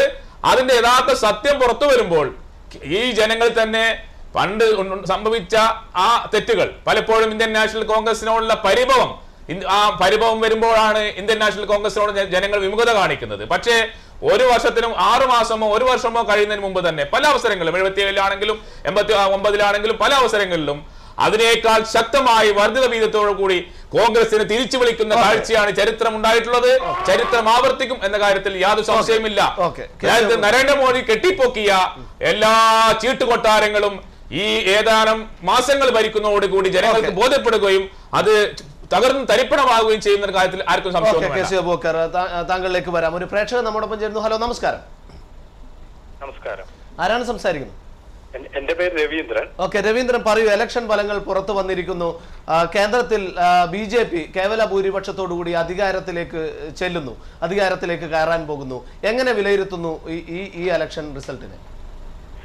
അതായത് ഈ ബറാക്ക് ഒബാമ പോലും പ്രശംസിച്ചിട്ടുണ്ടായിരുന്നു ഒരിക്കൽ ഇന്ത്യയുടെ ഈ തെരഞ്ഞെടുപ്പ് രീതിയെ. അങ്ങനെ ഒരു തെരഞ്ഞെടുപ്പ് രീതിയിലൂടെ അധികാരത്തിലേക്ക് വന്ന നരേന്ദ്രമോദിയെ പരിഹസിക്കുന്നതിന് പകരം കോൺഗ്രസുകാരെ ഉപദേശിച്ച് നന്നാക്കാൻ ശ്രമിച്ച ആധാർ കാർഡിന് ഉടമയായ നന്ദൻ നിലേകനി ഇന്ന് വഴിയാധാരമായി. ഇങ്ങനെയുള്ള ആളുകൾ ഉപദേശിച്ചിട്ടാണ് കോൺഗ്രസ് ഈ പരുവത്തിലായിരിക്കുന്നത്. പിന്നെ താങ്കൾ ചോദിക്കുകയുണ്ടായി, നിസ്സഹായത കാരണമാണോ BJPയുടെ ഭരണം കിട്ടിയത് എന്ന്. ഒരിക്കലും നിസ്സഹായതയല്ല. ഇവിടെ ഒരു ആന്റി ഇൻകംബൻസി ഫാക്ടർ ഉണ്ടായത് കൊണ്ട് മാത്രമാണ് ഇത് നടന്നത് എന്ന് പറയുമ്പോൾ പോലും എന്തുകൊണ്ട് ഗുജറാത്തിൽ ഈ ആന്റി ഇൻകംബൻസി ഫാക്ടർ വർക്കൗട്ട് ചെയ്യുന്നില്ല? കഴിഞ്ഞ 15 വർഷമായി അവിടുത്തെ മുഖ്യമന്ത്രിയാണ്, അവിടുത്തെ ജനങ്ങളുടെ വിശ്വാസം ആർജിച്ച മുഖ്യമന്ത്രിയാണ്. ഈ ഇലക്ഷനിൽ പോലും 26 സീറ്റിൽ 26 തൂത്തുവാരിക്കൊണ്ടാണ് നരേന്ദ്രമോദി ഡൽഹിയിലേക്ക് പോകുന്നത്. അവിടുത്തെ ജനങ്ങൾക്ക് നിസ്സഹായ അവസ്ഥയില്ലേ? ഇനിയെങ്കിലും നിങ്ങൾ അദ്ദേഹത്തെ പരിഹസിക്കുന്നത് നിർത്തി അദ്ദേഹത്തെ പ്രവർത്തനങ്ങളെ വിലയിരുത്താൻ ശ്രമിക്കുക. അതാണ് വേണ്ടത്. ഓക്കെ, വളരെ വ്യക്തമാണ് താങ്കളുടെ അഭിപ്രായം. ശ്രീ ബഗീഷ്, താങ്കളിലേക്ക് വരികയാണെങ്കിൽ നേരത്തെ ഞാൻ ചോദിച്ച വളരെ നന്ദി. വ്യക്തമാണ് താങ്കളുടെ അഭിപ്രായം. ബഗീഷിലേക്ക് വരികയാണെങ്കിൽ വരും നാളുകളിൽ നേരത്തെ നമ്മൾ താങ്കളുടെ മീഡിയ ഹെഡിനോട് നമ്മൾ ഈ ചോദ്യം ചോദിക്കുകയുണ്ടായിരുന്നു. എന്തായാലും BJP ആണ് ഇനി ഇപ്പോൾ കേന്ദ്രത്തിൽ ഇനി 5 വർഷം ഭരിക്കാൻ പോകുന്നത്. താങ്കളും താങ്കളുടെ പാർട്ടിയും താങ്കൾ പ്രവാസ ലോകത്ത് നിന്നാണ്, പ്രവാസികളുടെ ഇടയിൽ ഉള്ള ആളാണ്. പ്രവാസികളുടെ നിരവധി പ്രശ്നങ്ങൾ NTV മുന്നോട്ട് വെക്കുകയുണ്ടായി. പ്രവാസികളുടെ യാത്രാ പ്രശ്നമാവട്ടെ, പ്രവാസികളുടെ ഇവിടെ നിന്ന് മരണപ്പെട്ടോ അപകടം സംഭവിച്ചോ നാട്ടിലെത്തി പുനരധിവാസത്തിനോ അല്ലെങ്കിൽ മറ്റ് ജീവിത മാർഗങ്ങൾക്കോ വകയില്ലാതെ കഷ്ടപ്പെടുന്ന പ്രവാസികളുടെ കാര്യം, അല്ലെങ്കിൽ ഇവിടെ നിന്ന് മരണപ്പെടുന്ന പ്രവാസികളുടെ കുട്ടികളുടെ വിദ്യാഭ്യാസവും മറ്റും കാര്യങ്ങൾ, അങ്ങനെ നിരവധി പ്രശ്നങ്ങൾ താങ്കളും NTVയുടെ ചർച്ച സജീവമായി ശ്രദ്ധിച്ചതാണ്. NTV മുന്നോട്ട് വെച്ചിരുന്നു. ഇപ്പോൾ താങ്കളുടെ പാർട്ടി വിജയിച്ചിരിക്കുകയാണ്. പ്രവാസികൾക്ക് വേണ്ടി ഇത്തരത്തിൽ NTV മുന്നോട്ട് വെച്ച ഏതാണ്ട് 7ഓളം നിർദ്ദേശങ്ങളിൽ ഏതൊക്കെയാണ്, അല്ലെങ്കിൽ അത് മുഴുവനായും താങ്കൾ പൂർണ്ണമായും താങ്കളുടെ നേതൃത്വത്തിന് എത്തിക്കാൻ താങ്കൾക്ക് സാധിക്കുമോ? തീർച്ചയായും ഭാരതത്തിൽ ഇന്ന് ഉള്ള രാഷ്ട്രീയ കക്ഷികൾ, ദേശീയ രാഷ്ട്രീയ കക്ഷികളായിക്കോട്ടെ പ്രാദേശിക രാഷ്ട്രീയ കക്ഷികളായിക്കോട്ടെ, പ്രവാസികളുടെ ഇടയിൽ ഏകദേശം 40 രാഷ്ട്രങ്ങളിലാണ് ഓവർസീസ് BJP വർക്ക് ചെയ്തുകൊണ്ടിരിക്കുന്നത്. ഇതേപോലെ 40 രാഷ്ട്രങ്ങളിൽ ഓവർസീസ് BJP വർക്ക് ചെയ്യുന്നുണ്ടെങ്കിൽ അതിൻ്റെ അർത്ഥം ഈ പ്രവാസികളുടെ കാര്യത്തിൽ ഏറ്റവും കൂടുതലായി ശ്രദ്ധിക്കുന്ന ഒരു രാഷ്ട്രീയ പാർട്ടിയാണ് BJP എന്നാണ് അതിൻ്റെ അർത്ഥം. രണ്ടാമത്തെ ഒരു കാര്യം, നമ്മളിവിടെ മുൻകാലങ്ങളിൽ ചർച്ച ചെയ്തിട്ടുള്ള പ്രവാസികളുടെ പ്രത്യേകിച്ച് ഗൾഫ് സെക്ടറിലുള്ള യാത്രാക്ലേശം, ഗൾഫ് സെക്ടറിലുള്ള ചില സങ്കീർണമായിട്ടുള്ള ചില വിഷയങ്ങൾ, പ്രത്യേകിച്ച് ജയിലിൽ കിടക്കുന്ന ചില മലയാളികളെ സംബന്ധിച്ചിട്ടുള്ള വിഷയങ്ങളടക്കം ഈ UAE ഗവൺമെൻറ് പോലും ഇവിടുന്ന് ഇന്ത്യൻ ജയിലുകളിലേക്ക് മാറ്റാൻ തയ്യാറായിട്ടും ഇന്ത്യൻ ഗവൺമെൻറ് 4 വർഷമായിട്ട് ആ ഒരു കാര്യത്തിൽ ഇതുവരെ നടപടികൾ എടുക്കുകയുണ്ടായിട്ടില്ല. തീർച്ചയായും ഞങ്ങളുടെ പ്രവാസി ഭാരതീയ ദിവസത്തിനോടനുബന്ധിച്ച് കഴിഞ്ഞ ദിവസത്തിനോടനുബന്ധിച്ച് വിജയ് ഓളിയുമായും ഞങ്ങളുടെ സമുന്നത നേതാവും ഇനി മന്ത്രിപദത്തിലേക്ക് വരുന്ന ആളുമായ സയ്യദ് ഷാനവാസ് ഹുസൈൻജിയുമായും ഞങ്ങൾ ഈ കാര്യം വളരെ വ്യക്തമായി ചർച്ച ചെയ്തിട്ടുണ്ട്. അതിൽ അനുകൂലമായ ഒരു നിലപാട് പുതിയ ഗവൺമെന്റിൽ നിന്ന് ഉണ്ടാകുമെന്ന് തന്നെയാണ് ശ്രീ ഷാനവാസ് ഹുസൈൻജി ഞങ്ങൾക്ക് ഉറപ്പു തന്നിട്ടുള്ളത്. ഓക്കെ ബഗീഷ്, വളരെ വ്യക്തമാണ്. ശ്രീ സുരേഷ് കൃഷ്ണ, ഇനി ഞാൻ നേരത്തെ ചോദിച്ച ചോദ്യത്തിനുള്ള വ്യക്തമായ മറുപടി പറയുന്നതിന് മുമ്പ് നമ്മുടെ വിഷയത്തിൽ നിന്ന് മാറുകയും ഒരു കോളർ വരികയും ഉണ്ടായി. ഇടതുപക്ഷത്തിന്റെ അല്ലെങ്കിൽ ഇടതുപക്ഷ പാർട്ടികളുടെ ഇനിയുള്ള ഭാവി പരിപാടികൾ എന്തായിരിക്കും? ഏറ്റവും കൂടുതൽ വിമർശിച്ച നരേന്ദ്രമോദി ഇപ്പോൾ അധികാരത്തിൽ വരുന്നു. എന്തായിരിക്കും ഭാവി നീക്കങ്ങൾ? ഇടതുപക്ഷത്തിന് യഥാർത്ഥത്തിൽ ഈ തെരഞ്ഞെടുപ്പിൽ സംഭവിച്ചത് പ്രതീക്ഷിച്ചതിനേക്കാളും വലിയ ഒരു തിരിച്ചടി ഉണ്ടായിട്ടുണ്ട്. കേരളത്തെ സംബന്ധിച്ച് പറയുകയാണെങ്കിൽ അങ്ങനെ വലിയ തിരിച്ചടിയാണ് എന്ന് സമ്മതിക്കാൻ കഴിയാത്ത യാഥാർത്ഥ്യം നമ്മുടെ മുന്നിലുണ്ട്. ഏറ്റവും ഒരു ഉദാഹരണമായിട്ട് MP രാജേഷ് ഏകദേശം 1 ലക്ഷത്തിൽ പരം വോട്ടിന് മാധ്യമ ഭീകരൻ എന്നെനിക്കിപ്പോൾ പറയേണ്ടി വരുന്ന MP വീരേന്ദ്രകുമാറിനെ പരാജയപ്പെടുത്തിയിരിക്കുന്നു. ആ പരാജയപ്പെടുത്തൽ ഒരു വ്യക്തിയല്ല, ഈ പ്രസ്ഥാനത്തെ ഇടതുപക്ഷത്തെ തകർത്തുകൊണ്ട് മറുമുന്നണിയിലേക്ക് പോയ ഒരു വിഷയത്തെ പരാജയപ്പെടുത്തിയിരിക്കുകയാണ്. അപ്പോൾ എനിക്ക് പറയാനുള്ളത് ഇനി ഇടതുപക്ഷം എങ്ങനെ മുമ്പോട്ട് പോകും എന്നുള്ളതിനെ സംബന്ധിച്ചാണ്. തീർച്ചയായിട്ടും പൊതുപ്രശ്നങ്ങൾ ഏറ്റെടുത്തുകൊണ്ട്, തൊഴിലെടുക്കുന്നവരെ ചൂഷണം ചെയ്യുന്ന മുതലാളിത്തത്തിനെതിരെ സമരം ചെയ്തുകൊണ്ട്, ഇനി വരാൻ പോകുന്ന ഞങ്ങൾ പ്രതീക്ഷിക്കുന്ന ഈ ഇതുവരെയുള്ള അനുഭവങ്ങളുടെ അടിസ്ഥാനത്തിൽ പ്രതീക്ഷിക്കുന്ന വർഗീയവൽക്കരണ നീക്കങ്ങളെ ചെറുത്തുകൊണ്ട് യഥാർത്ഥത്തിൽ കഷ്ടത അനുഭവിക്കുന്ന ജനങ്ങൾക്ക് അവരെ മുന്നിലേക്ക് കൊണ്ടുവരാനുള്ള പ്രവർത്തനങ്ങൾക്കും സമരങ്ങൾക്കും നേതൃത്വം കൊടുക്കുന്ന ഒരു പ്രസ്ഥാനമായി CPM ഉണ്ടാകും. തീർച്ചയായും താങ്കളിലേക്ക് ഞാൻ തിരിച്ചു വരാം. ഒരു പ്രേക്ഷകൻ ചേരുന്നു. ഹലോ, നമസ്കാരം. നമസ്കാരം. ആരാണ് സംസാരിക്കുന്നത്? ഞാൻ വിജയൻ, അബുദാബി. ഓക്കെ വിജയൻ, പറയൂ. ഇലക്ഷൻ ഫലങ്ങൾ പുറത്തു വന്നിരിക്കുന്നു. ഈ ഇലക്ഷൻ ഫലങ്ങളെ എങ്ങനെ വിലയിരുത്തുന്നു? പറയൂ. ഒന്നുമില്ല, ഇലക്ഷൻ നമ്മൾ മുമ്പേ പ്രതീക്ഷിച്ച പോലെ തന്നെ ന്യൂനപക്ഷങ്ങൾക്ക് ഒരു പ്രശ്നം ഉണ്ടാവില്ല. നരേന്ദ്രമോദി അധികാരത്തിൽ വരാൻ പോവുകയാണ്. ഒരു ഭയം ആർക്കുമാണ്. 3-ൽ ഏകദേശം നല്ല ഭൂരിപക്ഷത്തോട് ഈവൻ BJP ഒറ്റക്ക് ഭരിക്കാൻ പോവുകയാണ്. ഇവിടെ ആൾക്കാർ പരത്തുന്ന പ്രശ്നങ്ങൾക്കൊന്നും അടിസ്ഥാനമില്ല. വലതുപക്ഷവും ഇടതുപക്ഷവും എല്ലാം നരേന്ദ്രമോദി ഭീകരൻ അതൊന്നും ഒരു അവസരവും ഉണ്ടാവില്ല. നല്ല ഭംഗിയാ ഭരണം കാഴ്ചവെക്കാൻ പറ്റുന്ന വികസനോന്മുഖമായ ഭാരതം. ഓക്കെ വ്യക്തമാണ്. തീർച്ചയായും വിളിച്ച് പ്രതികരിച്ചതിന് വളരെ നന്ദി. സുരേഷ് കൃഷ്ണ, താങ്കൾക്ക് തുടരാം. കോർപ്പറേറ്റുകളെ സഹായിക്കുന്ന നിലപാട് കോൺഗ്രസ് എടുത്തിട്ടുണ്ടായിരുന്നു. അതിന്റെ ഫലമായിട്ടാണ് വൻ അഴിമതികൾ ഉണ്ടായിട്ടുള്ളത്. ഇതിനെല്ലാം ചെറുക്കാൻ വേണ്ടി എന്താണ് ഇടതുപക്ഷം ചെയ്യാൻ പോകുന്നത് എന്നുള്ള ഭാവി പരിപാടികളാണ് ഞങ്ങളെ സംബന്ധിച്ചിടത്തോളം ഇനിയുള്ളത്.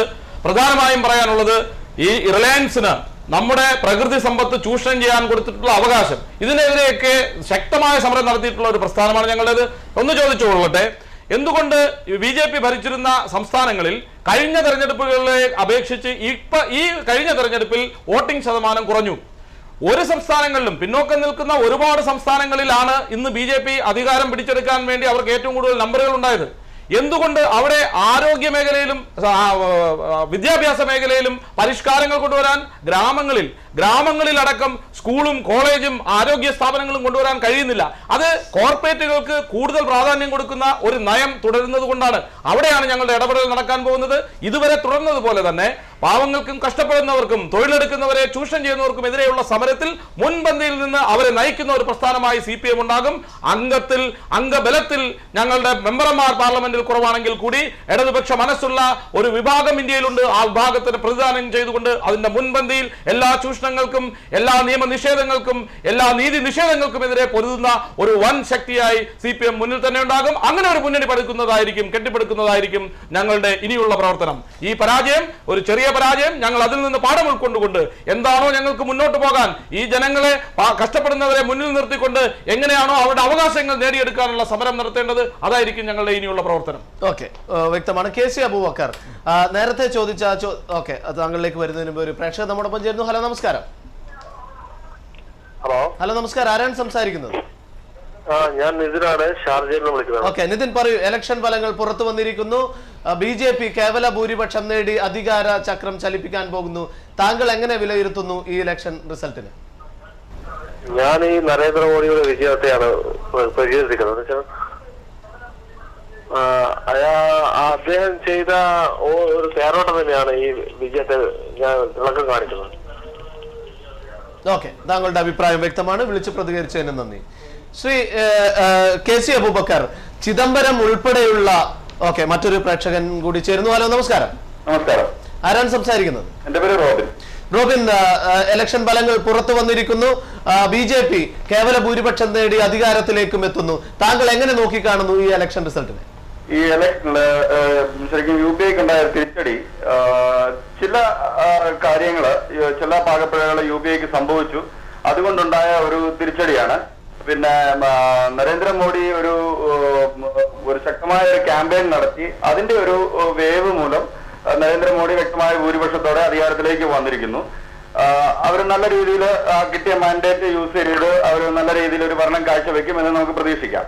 എനിക്ക് പറയാനുള്ള മറ്റൊരു കാര്യം, ഇതിനു മുമ്പ് നടന്നിരുന്ന NTVയിൽ നടന്നിരുന്ന ചർച്ചയിൽ, സുരേഷ് കണ്ടക്ട് ചെയ്ത ചർച്ചയിൽ ഒരു ഇടതുപക്ഷത്തിന്റെ ലേഡി സംസാരിച്ചിരുന്നു. അവര് പറഞ്ഞത് നോർത്തിലെ സ്ത്രീകളുടെ ജനാധിപത്യ ബോധം വളരെ പിന്നിലാണ്. അതുകൊണ്ടാണ് അവിടെ കൂടുതലായിട്ടും ഇടതുപക്ഷത്തിന് വോട്ട് കിട്ടാതെ നരേന്ദ്രമോദിക്കും BJPക്കും വോട്ട് കിട്ടുന്നത് എന്ന് അവർ പറഞ്ഞു. അപ്പോൾ എനിക്ക് അവരോട് ചോദിക്കാനുള്ളത്, ഇടതുപക്ഷത്തിന്റെ സുഹൃത്തുക്കളോട് എനിക്ക് ചോദിക്കാനുള്ളത്, ബംഗാളിൽ എന്ത് സംഭവിച്ചു? ബംഗാളിൽ 35-40 വർഷത്തോളം നിങ്ങൾ ഭരിച്ചിട്ട് അവിടുത്തെ സ്ത്രീകളുടെ ജനാധിപത്യ ബോധം ഉന്നതിയിലേക്ക് വരുവാനായിട്ട് നിങ്ങൾ ഒന്നും ചെയ്തില്ലേ? അതുകൊണ്ടാണോ നിങ്ങൾ 1-2 സീറ്റിലേക്ക് ചുരുങ്ങി പോകുന്നത്? പിന്നെ കേരളത്തിൽ അവർ പറഞ്ഞത്, കേരളത്തിൽ കിട്ടിയ തിരിച്ചടി എന്ന് പറയുന്നത് ഒരു ന്യൂനപക്ഷ കൺസോൾട്ടേഷൻ ഉണ്ടായി, BJPക്ക് എതിരായിട്ട് വന്ന് അത് UDFന് അനുകൂലമായിട്ട് മാറി. അതുകൊണ്ടാണ് കേരളത്തിൽ സീറ്റുകൾ കുറഞ്ഞതെന്നാണ് പറയുന്നത്. അപ്പോൾ എനിക്ക് ചോദിക്കാനുള്ളത്, അങ്ങനെയാണെന്നുണ്ടെങ്കിൽ തൃശ്ശൂരിലും ചാലക്കുടിയിലും കൊല്ലത്തും ഒക്കെ എന്താണ് സംഭവിച്ചത്? അവിടെ ന്യൂനപക്ഷ കൺസോൾട്ടേഷൻ ഉണ്ടായിട്ടില്ലേ എന്നാണ് എനിക്ക് ചോദിക്കാനുള്ളത്. ഓക്കെ, സുരേഷ് കൃഷ്ണ താങ്കൾക്ക് മറുപടി നൽകാം. ഈ താങ്കളേക്ക് തീർച്ചയായും ഞാൻ വരാം. സുരേഷ് കൃഷ്ണയുടെ മറുപടി. പശ്ചിമ ബംഗാളിനെ സംബന്ധിച്ച് പറയുമ്പോൾ ഇന്ന് അവിടെ നടന്നുകൊണ്ടിരിക്കുന്ന അതിക്രമങ്ങളെ വിലയിരുത്താനെങ്കിലും നിഷ്പക്ഷമായിട്ട് വിലയിരുത്താനെങ്കിലും കഴിയണം. അവിടെ ഒരു ജില്ലയിൽ ഒരു പ്രദേശത്തെ ആകെ TMCയുടെ തൃണമൂൽ കോൺഗ്രസിന്റെ പ്രവർത്തകർ ചെന്ന് ഗുണ്ടാ ആക്രമണം നടത്തി തെരഞ്ഞെടുപ്പിൽ പങ്കെടുക്കാൻ പാടില്ല, വോട്ട് ചെയ്യാൻ പാടില്ല എന്ന് പറഞ്ഞ് ഭീഷണിപ്പെടുത്തിയിട്ട് ഒരു സ്ത്രീ, ഞാൻ എന്തായിരുന്നാലും CPM വോട്ട് ചെയ്യുമെന്ന് പറഞ്ഞു പോയ സ്ത്രീയുടെ മാറ് അറുത്ത് തറയിലെറിഞ്ഞ ഗുണ്ടായിസം നടപ്പിലാക്കിയ TMC അങ്ങനെ നേടിയെടുത്ത വിജയം, ഇതിനെല്ലാം ഒരു കാലത്ത് CPM-ന്റെ നേതൃത്വത്തിൽ തന്നെ മറുപടി ഉണ്ടാകും, യാതൊരു സംശയവും വേണ്ട. ജനാധിപത്യ രീതിയിൽ ഞങ്ങൾ അവിടെ ഈ കഷ്ടപ്പെടുന്ന ജനങ്ങൾക്കൊപ്പം നിന്നുകൊണ്ട് തിരിച്ച് ഭരണം പിടിക്കും. ഇന്ന് ഈ കാണുന്ന TMC-യുടെ വിജയമൊന്നും ശാശ്വതമല്ല എന്ന് കാലം തെളിയിക്കും. കാരണം കഷ്ടപ്പെടുന്നവനൊപ്പം അവന്റെ നിലനിൽപ്പിന് വേണ്ടിയും അവന്റെ നാവിന് വേണ്ടിയും സമരം ചെയ്തിട്ടുള്ള, ജീവൻ കൊടുത്തിട്ടുള്ള പ്രസ്ഥാനം, ഓരോ വിശ്വാസങ്ങളെയും സംരക്ഷിക്കാൻ വേണ്ടി ജീവൻ കൊടുത്തിട്ടുള്ള പ്രസ്ഥാനമാണ് CPM. ആ CPM-ന് പശ്ചിമ ബംഗാളിൽ ഉണ്ടായിട്ടുള്ള തിരിച്ചടി കേവലം കുറച്ചു നാളത്തേക്ക് മാത്രമാണ് എന്ന് ചരിത്രം തെളിയിക്കാൻ പോവുകയാണ്. അതാണ് യഥാർത്ഥത്തിൽ പശ്ചിമ ബംഗാളിൽ കേരളത്തിലെ ഈ കൺസോളിഡേഷനെ കുറിച്ച് സംസാരിക്കുമ്പോൾ തീർച്ചയായും ചില മണ്ഡലങ്ങളിൽ കൺസോളിഡേഷൻ നടന്നിട്ടുണ്ട് എന്നുള്ളത് യാഥാർത്ഥ്യമാണ്. അത് നിങ്ങൾക്ക് അറിയണമെന്നുണ്ടെങ്കിൽ 2 ലക്ഷത്തിന് അടുത്ത് വോട്ട് നേടി വിജയിച്ച ഈ അഹമ്മദിന്റെ മണ്ഡലം മാത്രമെടുത്ത് നിഷ്പക്ഷമായി പരിശോധിച്ചാൽ മനസ്സിലാകും. തട്ടമിടാത്ത സ്ത്രീ എന്ന് പറഞ്ഞുകൊണ്ട് വർഗീയവൽക്കരണം നടത്തി അവിടെ ഇത്രയധികം വോട്ട് നേടി എന്നുള്ള ഒരു യാഥാർത്ഥ്യം മറ്റു പല യാഥാർത്ഥ്യങ്ങൾക്ക് ഒപ്പം നിൽക്കുന്നുണ്ട് എന്നുള്ളതാണ് സത്യം. അതുകൊണ്ട് ഈ പരാജയം കേരളത്തിൽ യഥാർത്ഥത്തിൽ പരാജയം സംഭവിച്ചിട്ടില്ല. കേരളത്തിൽ യഥാർത്ഥത്തിൽ കഴിഞ്ഞ പ്രാവശ്യം 4 സീറ്റ് കിട്ടിയെടുത്ത് 8 സീറ്റിലേക്ക് വളരാൻ കഴിഞ്ഞിട്ടുണ്ട്. ഇനിയും അത് മുൻപോട്ട് പോകും. ഈ പശ്ചിമ ബംഗാളിലെ പരാജയം ഞങ്ങൾ പരാജയമായി കാണുമ്പോൾ തന്നെ അതിനെ ചെറുത്തു തോൽപ്പിക്കാനും ഉയർന്നു വരുവാനും ഞങ്ങൾക്ക് കഴിയുമെന്നുള്ള വിശ്വാസം ഞങ്ങൾക്കുണ്ട്. ഓക്കെ, ശ്രീ KC അബൂബക്കർ, താങ്കളിലേക്ക് വരികയാണെങ്കിൽ വളരെ ഞാൻ പ്രസക്തമായ 1-2 കാര്യങ്ങൾ ഇലക്ഷന് മുൻപേ തന്നെ ചിദംബരം ഉൾപ്പെടെയുള്ള ഒന്നാം കിട നേതാക്കൾ മത്സരത്തിന് ഇറങ്ങുന്നില്ല.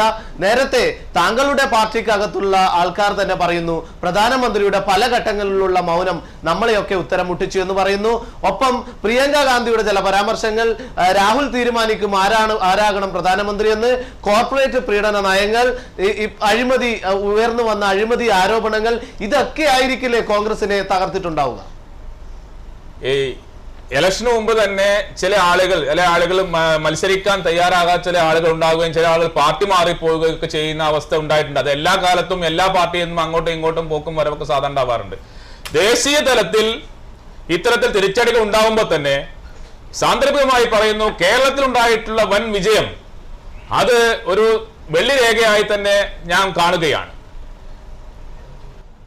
കേരളത്തിന്റെ പ്രിയങ്കരനായ മുഖ്യമന്ത്രി ശ്രീ ഉമ്മൻചാണ്ടിക്കെതിരെ അടിസ്ഥാനരഹിതമായ ആരോപണങ്ങൾ ഉന്നയിച്ചുകൊണ്ട് കേരളത്തിലെ ജനങ്ങൾക്ക് മുമ്പിൽ സമരാഭാസം നടത്തിയ CPM-ന് കേരളത്തിലെ ജനങ്ങൾ നൽകിയ മുഖത്തേറ്റ അടിയാണ് കേരളത്തിൽ ഉണ്ടായിട്ടുള്ള CPM-ന്റെ പരാജയം.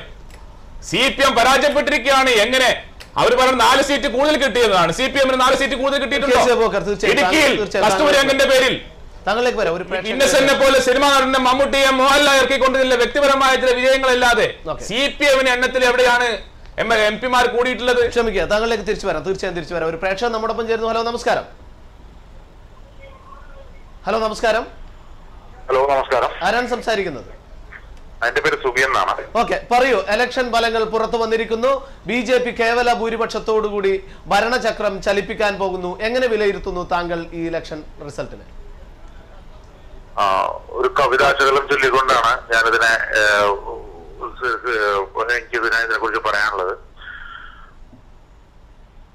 ആരൊരാളൻ കുതിരയെ കെട്ടുവാൻ, ആരൊരാളതിൻ മാർഗം മുടക്കുവാൻ, കുഞ്ചിരോമങ്ങൾ തുള്ളിച്ചു തുള്ളിച്ചു ഓടിയെത്തുമൻ ചെമ്പൻ കുതിരയെ. അശ്വമേധം എന്ന് പറഞ്ഞ കവിതയുടെ ഒരു ശകലാണ്. അത് ആർക്കും പറ്റിയില്ല. UPA-ക്ക് അല്ല, കോൺഗ്രസിനും പറ്റിയില്ല. ബാക്കി മൂന്നാം മുന്നണി എന്ന് പറഞ്ഞു വന്നിട്ടുള്ള ഒരു ഗ്രൂപ്പിനും പറ്റിയില്ല, ലെഫ്റ്റിനും പറ്റിയില്ല, ആർക്കും പറ്റിയില്ല. ഇത് സംഭവ്യമായി പോയി.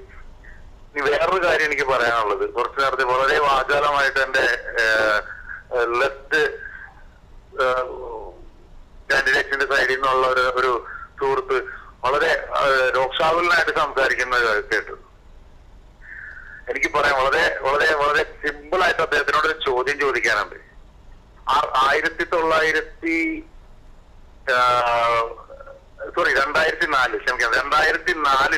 62 സീറ്റുകളോ മറ്റോ ഉണ്ടായിരുന്നത് 5-1 പോലും കിട്ടാതെ തകർന്ന് തരിപ്പണമായി 10 വർഷം കൊണ്ട്.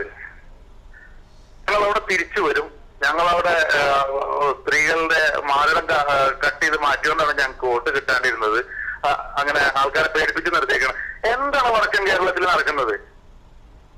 ഇതിനെക്കുറിച്ച് നിങ്ങൾക്ക് പറയാനില്ല?